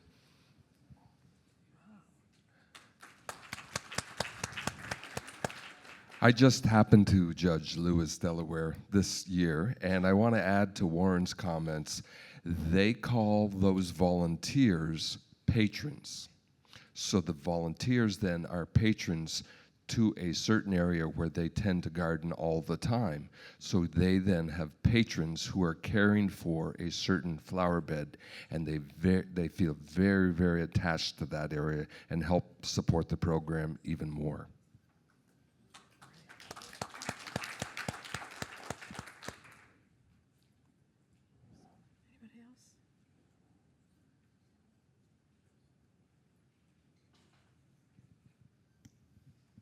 Hi, I'm Shelley Pulver from Catskill, New York. I'd like to describe three things. One, which we did, which we sold memorial bricks, which I think Winter Park just mentioned, and we were able to raise over $20,000 doing that. We used them to line the sidewalk to our park, a mini park which we created. Because of our name, Catskill, another organization has for several years had a contest where people create cats, and they're displayed all through the town, and they have an auction at the end of the season, and people can bid for the cats. In the first year they raised $90,000, which they gave to different organizations. And the third thing is we are the home of Cedar Grove. Thomas Cole, founder of American Landscape Painting, and they have an event every year where they have amateur painters paint postcard-size pictures, and they display them and auction them off for their fundraiser. So those were just some ideas for other people to perhaps use. Thank you.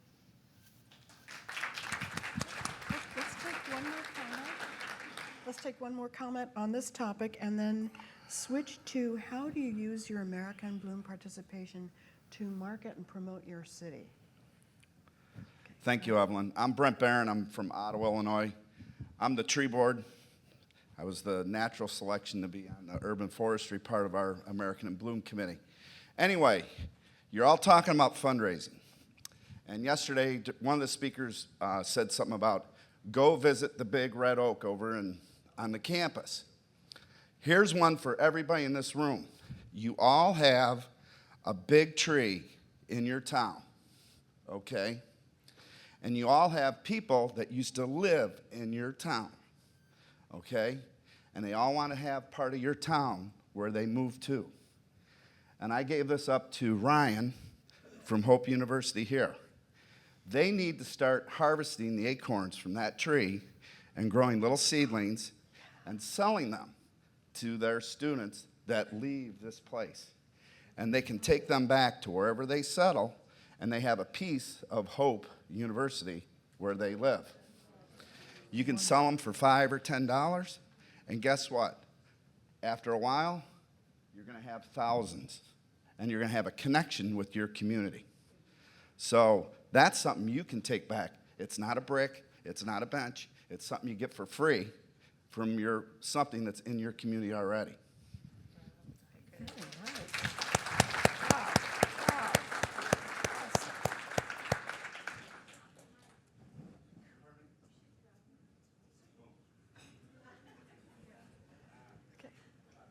Bob Eschbach, I would like for you to talk about how you promote Ottawa.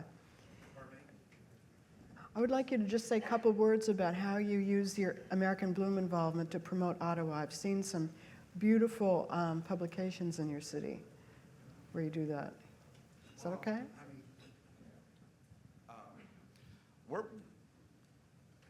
I guess it's by accident of where we're at. I mean, we're lucky enough to be 80 miles outside of Chicago. We get a lot of weekend tourists that come into town, and they're always commenting about how lovely the town looks.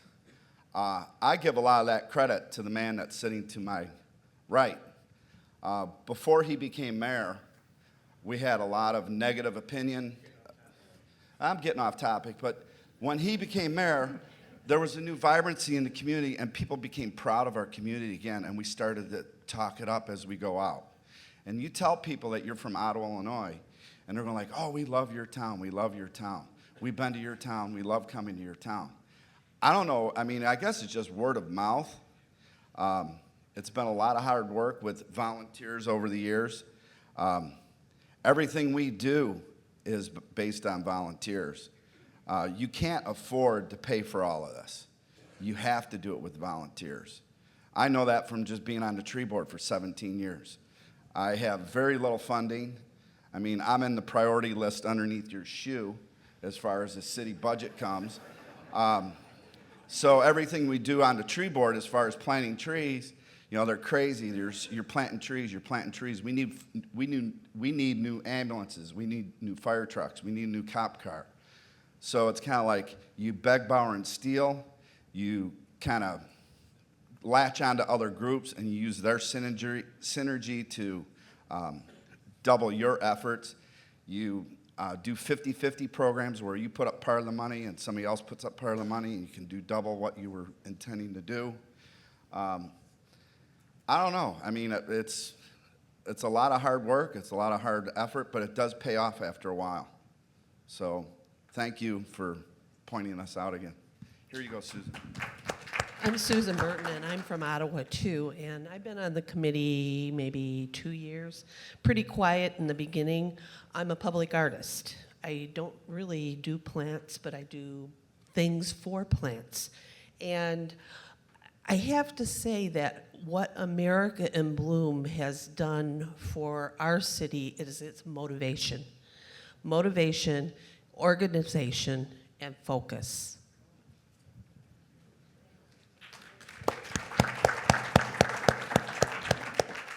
I'm Leslie Pittenger from Belpre, Ohio, and two of our best ways to let everybody know about America in Bloom and Belpre in Bloom I got last year at the Symposium in our Meet the Judges meetings. The first one I got from Calabasas, California. They took their plaque that we all got on Thursday night, had them turned into street signs, and have them displayed all over town. So we did that last year with 5 of them, and it's been a really good way to, you know, we put them under stop signs or under other wayfinding signs so people see them. We didn't create a new sign because that's the last thing we want to do is have their sign stuck somewhere, but we've been able to use those. The other one that I got was from Washington, Missouri. They made a wow, look what you've done. It's a door hanger, and it says, wow, you've done an awesome job. Thanks for making Belpre beautiful. I took one from Washington, Missouri and turned it into ours. And we walk around in the spring, in the fall, in the summer. Anyone that's done a great job, our committee members or our police department, say thank you on it. There's a little space for a note, and it lets them know about our program and thanks them for doing something nice in their community. Thank you.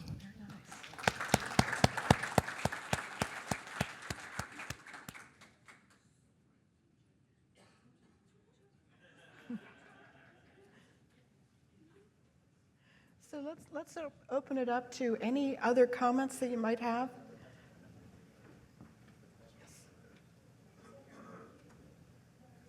I just do want to have a comment about using American in Bloom and what we do with marketing. Castle Rock has a strategic marketing plan that they adopted in 2005.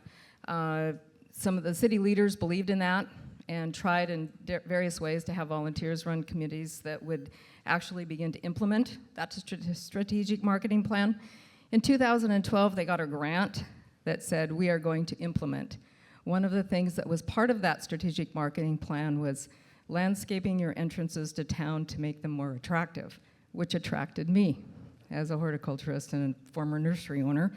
And so I applied for that position and have been a consultant through now 2 grant implementing the strategic marketing plan for Castle Rock. American in Bloom fits right in our marketing plan. It is our marketing plan. Started out with a few petunias planted on a median. The town said, we want more, enter American in Bloom.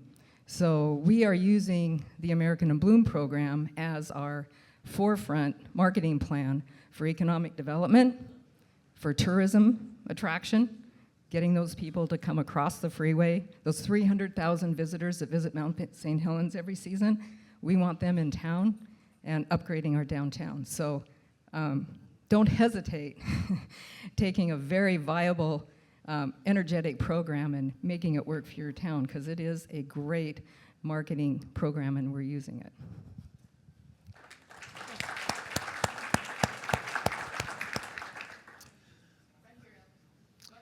Dorothy Deere from Warrenville, Illinois.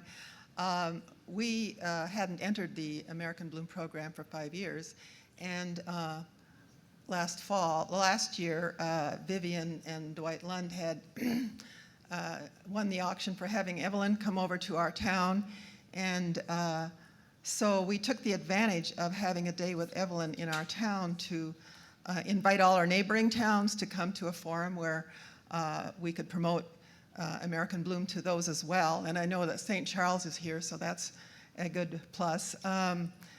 So I do encourage you to bid for having someone from AIB come to your community and pitch it. But it also, we were not going to enter this year because we have 2 bridges out under construction, and we just thought this was not going to be our year. But with Evelyn coming, we had to participate, because if you're going to bring the other towns in, you have to participate too. And of course, Holland is close to us. We went through all of our past, we participated 4 times in the past, but not since 2010. So we took all of our past judges' comments and put them on an Excel spreadsheet and went through them with a fine-tooth comb to come up with all the things that we should be doing and decide which ones we could do, which ones we could encourage the city to do. And anyway, that's how we started to decide what we needed to do. We didn't have much time. One of our areas of weakness was the beautification along Highway 59, which is really, it was under construction previously, and the businesses there were not doing well. So we started approaching the businesses along there to help us. And one strip mall that just was not going to spend any money at all, I talked to the mayor, and he says, let me visit with him first.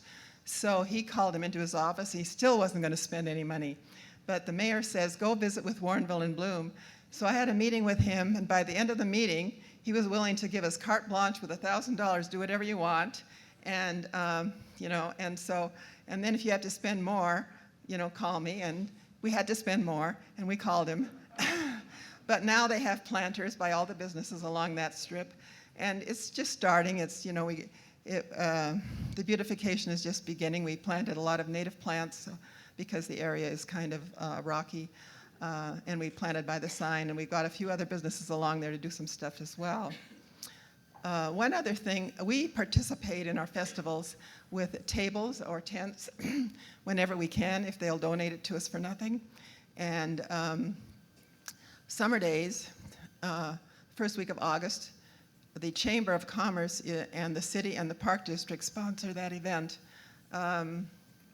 So the Chamber sponsors a 50-50 raffle, and every year they give the money to half the money to one of the nonprofits, and they choose a different one every once in a while. And so this was our year. So they gave us the tickets in advance, and we just worked our buns off.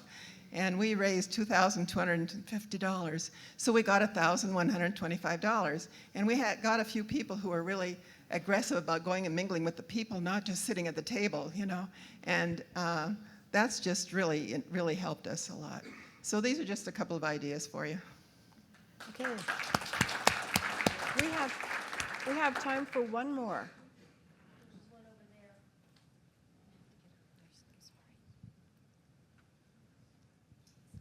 Sally Bachlich from Washington, Missouri.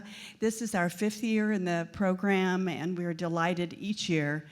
From year 1, obviously, we all know that experience starting out in order to promote AIB.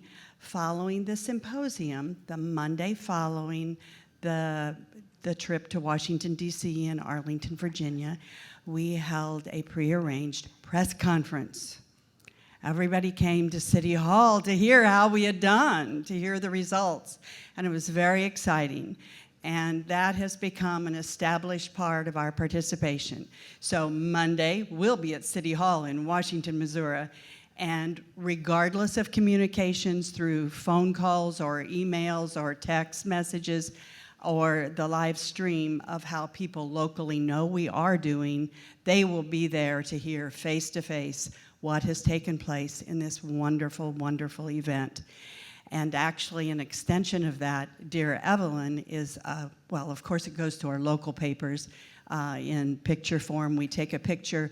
When we did our tour in Washington, when Leslie and Bruce were there, we were out by the bust of George Washington, our namesake. And I told Leslie about the press conference, and she said, oh, that's a great idea. So we are still doing that, and we'll continue to do so. An extension of that with Evelyn, being a very good friend of Robert Weaver from the St. Louis publication, Evelyn tells Robert our results, and then Robert and Evelyn email me. We send Robert the photo. So not only is it local, but it goes to our region. So thank you ever so much. That's our PR. Okay, we have one more, and then we're out of time. I've got one. Okay, you got it? Yeah. Is it working on? Is it on? Yes, it's on. I came back to participate in American Bloom. I'm from Eureka Springs, Arkansas, and I'm Georgette Garner. I started off with American Bloom in 2002, and our little town of 2000 had American Bloom involvement for at least 6 years. When I came here with the executive director of the City Advertising and Promotion Commission, because I took this whole program to her, not even knowing what it was really all about. But I introduced it because I met one of their judges who lived in Arkansas, and he raved about my little town of Eureka Springs, Arkansas, and said, you've got to get into this because it's a bragging thing. I love what our folks do. We're small, but we are in the hills. We're in the Ozarks. So it's not easy to make those beautiful gardens, but the folks get out there and they do it. The executive director was so enthusiastic about the whole thing that every time we came, those who saw us at that time recognized us because we dressed Victorian. We wanted to have a little emphasis about what you could see when you come to our beautiful town. What I want to encourage you to do, and although we didn't participate this year, I came because of Katie, thanks to Katie's encouragement. No matter what your size is, if you really want to help your town realize what you're doing, why not host one of these symposiums? Because it doesn't matter the size. You can do it. We did it. We got a lot out of that episode, and I have to tell you, I encourage you because this is a wonderful organization, and thank you. Thanks to all of you for your creativity, your wisdom, for sharing your great ideas. Let's keep the conversation going as we go throughout the day. Thank you.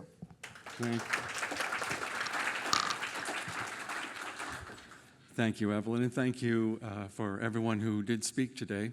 I think it tells you something about this program, too, that when the judges are in touring, we learn an awful lot from you. Now, I will take issue with one little statement that I heard, and that is, John, I believe, mentioned that the judges tell us what to do. We never tell you what to do. We really don't. And so what I'd like to do is challenge everyone in this room. I'll pull out $20, and when you get your evaluation, if you see any recommendations in there or that are something that we're telling you what to do, let me know, and I'll send you a $20 bill in the mail, okay?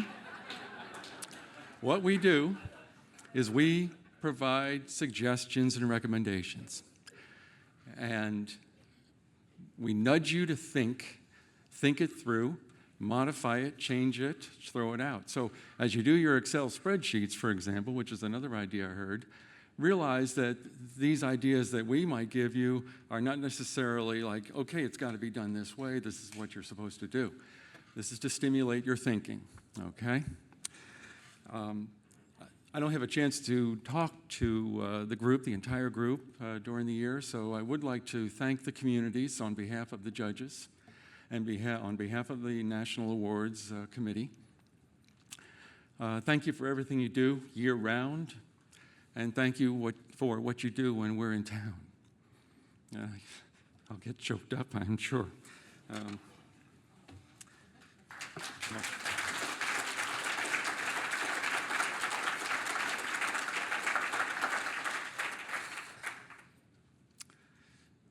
So thank you. And I want to thank the judges, a great group of people. And I also, and I could go on and on and on about the judges, but I won't. But they are a terrific group. I love working with them. And one thing is that when the tours are over and I call them, I know it's going to be a long conversation. And I usually put on headphones and try to do the dishes or something because I know that what they're going to do is rave about the communities, and they're going to keep going on and on and on about how much they love this town, and then, oh, and by the way, this other town I went, and I'll just, and so I do the for 45 minutes with the judges, and it's great. I just love that. So that's part of my job. So see, I have the best job in the world.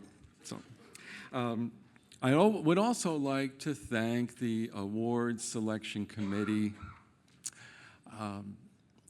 The judges submit nominations for these special awards and for the Outstanding Achievement Awards. These are sent to a committee of 3 people, and they have to review all these. And that must be a very difficult job to narrow it down, even to the top 3 finalists, to read these nominations that usually include photos. This is a tough job, and I really, really appreciate that secret committee that does that, okay? So I just wanted to say those couple of things before we move on to our final 2 special surprise awards. And the next special surprise award is for the most attractive welcome to our city. This award recognizes efforts to provide a positive first impression through signage and landscapes. These welcome areas should be effective for pedestrian or vehicle traffic with strong signage and aesthetically appropriate plantings. The top 3 nominees for this award are Belpre, Ohio, Marietta, Ohio, and Washington, Missouri. And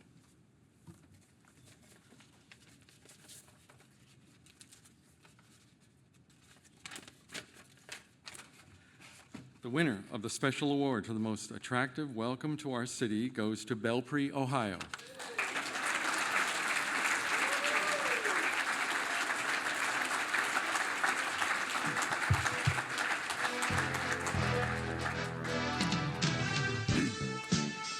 Belpre has 3 major points of access to its community. Each location has a unique challenge. Belpre has done a fabulous job constructing appropriate and beautiful welcome signs. The signs themselves are attractive, well-designed, and constructed with lettering appropriate to the speed of the traffic and the distance from the viewer. The plantings around the signs are dramatic and colorful. Congratulations to Belpre, and come on up.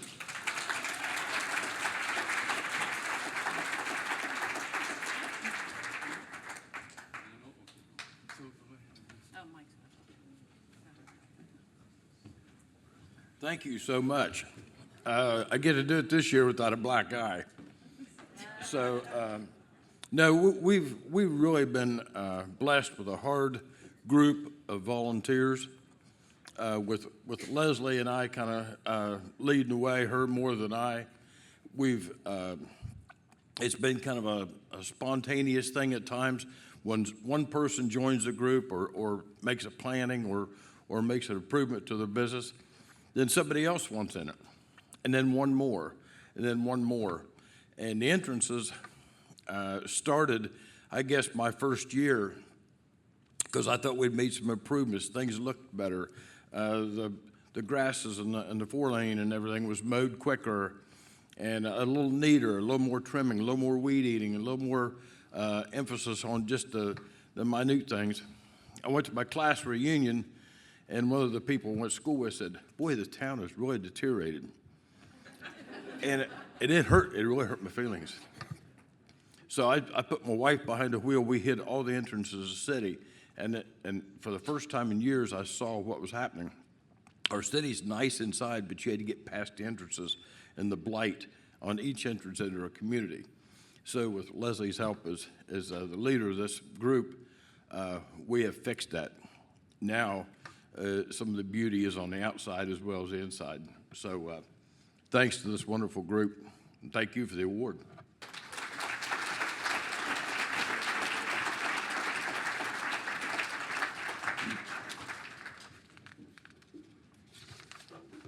Congratulations, Belford. Our final surprise award is for the Best Residential Streetscape. This award recognizes beautifully conceived and maintained landscapes in a community's residential sector. The top 3 nominees for this award are Calabasas, California, Madisonville, Kentucky, and Rockford, Illinois. And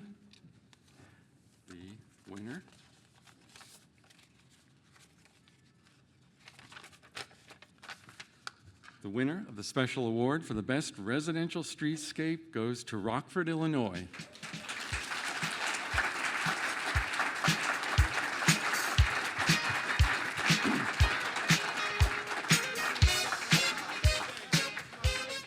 Rockford is a city of neighborhoods.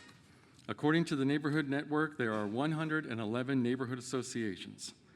Churchill Grove is a model neighborhood that encourages homeowners to maintain their properties in a clean and appealing manner. Working with the city public works and utility company, road medians are planted with a selection of trees providing shade and flowering appeal. 24 end cap gardens display color from early spring to late fall. Additionally, hanging baskets enhance selected sites along the boulevard. Clearly committed to maintaining a beautiful neighborhood, Churchill Grove has established a fund to assist the city in sustaining their efforts long term. Congratulations, Rockford.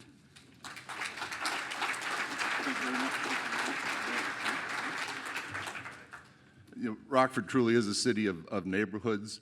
We're about 120,000 people strong, a struggling Rust Belt city that's redefining ourselves as we speak.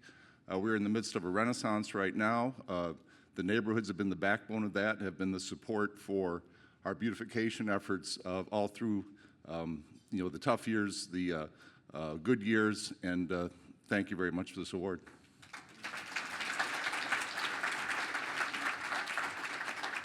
And congratulations to everyone, and here's Laura. All right, so let's talk about what's coming up next. We have the Meet Your Judges. We're going to take a break, and this room is going to be split into 3 rooms. And if you have your on-site program, it tells you what room your population category is in. If you need help, let us know. But it is a little confusing since we've been in this room, but left to right, your left to right is Point West, Ottawa, and Makatawa. Okay? Great Lakes, which is where we had our breakfast, not where you got your breakfast. Your breakfast was in Harbor, and then you sat in the Great Lakes room. We're splitting that room into 2 rooms, Great Lakes 1, Great Lakes 2. And then we're using the Harbor room where you got your breakfast, Centennial, which is on level 2, and some group gets to meet in the bar. All right. I made those assignments, so those people can buy me a drink. All right. So give us some time. At 11 o'clock, we're going to try to get started on the Meet Your Judges. And then judges, please, those need to end at 12:30 because we need to get on the buses at 12:45 to head to Frederick Meyer. You will get lunch as you get onto the bus. It'll be a boxed lunch today. A great day at Frederick Meyer Gardens. And then this evening, we have this magical evening at Boatworks. And so one moment, please. Here's Katie. I'm thinking I might need to do a little promo on Frederick Meyer Gardens, because some of you, I understand, think that you might want to do something else. And I want you to know this is one of the finest botanic gardens and sculpture gardens in the country. I came here for tulip time in the spring and had never been to Frederick Meyer Gardens, and I was awed. It is a remarkable garden. And so I would encourage you, it's about 30 minutes away. We're going to have enough time there. They have just a world-class sculpture if you're into art, and they have a phenomenal horticulturist who does a remarkable job with the gardens. So I would encourage you, if you're into gardens and into art, don't miss this opportunity to see Frederick Meyer Gardens. Thanks.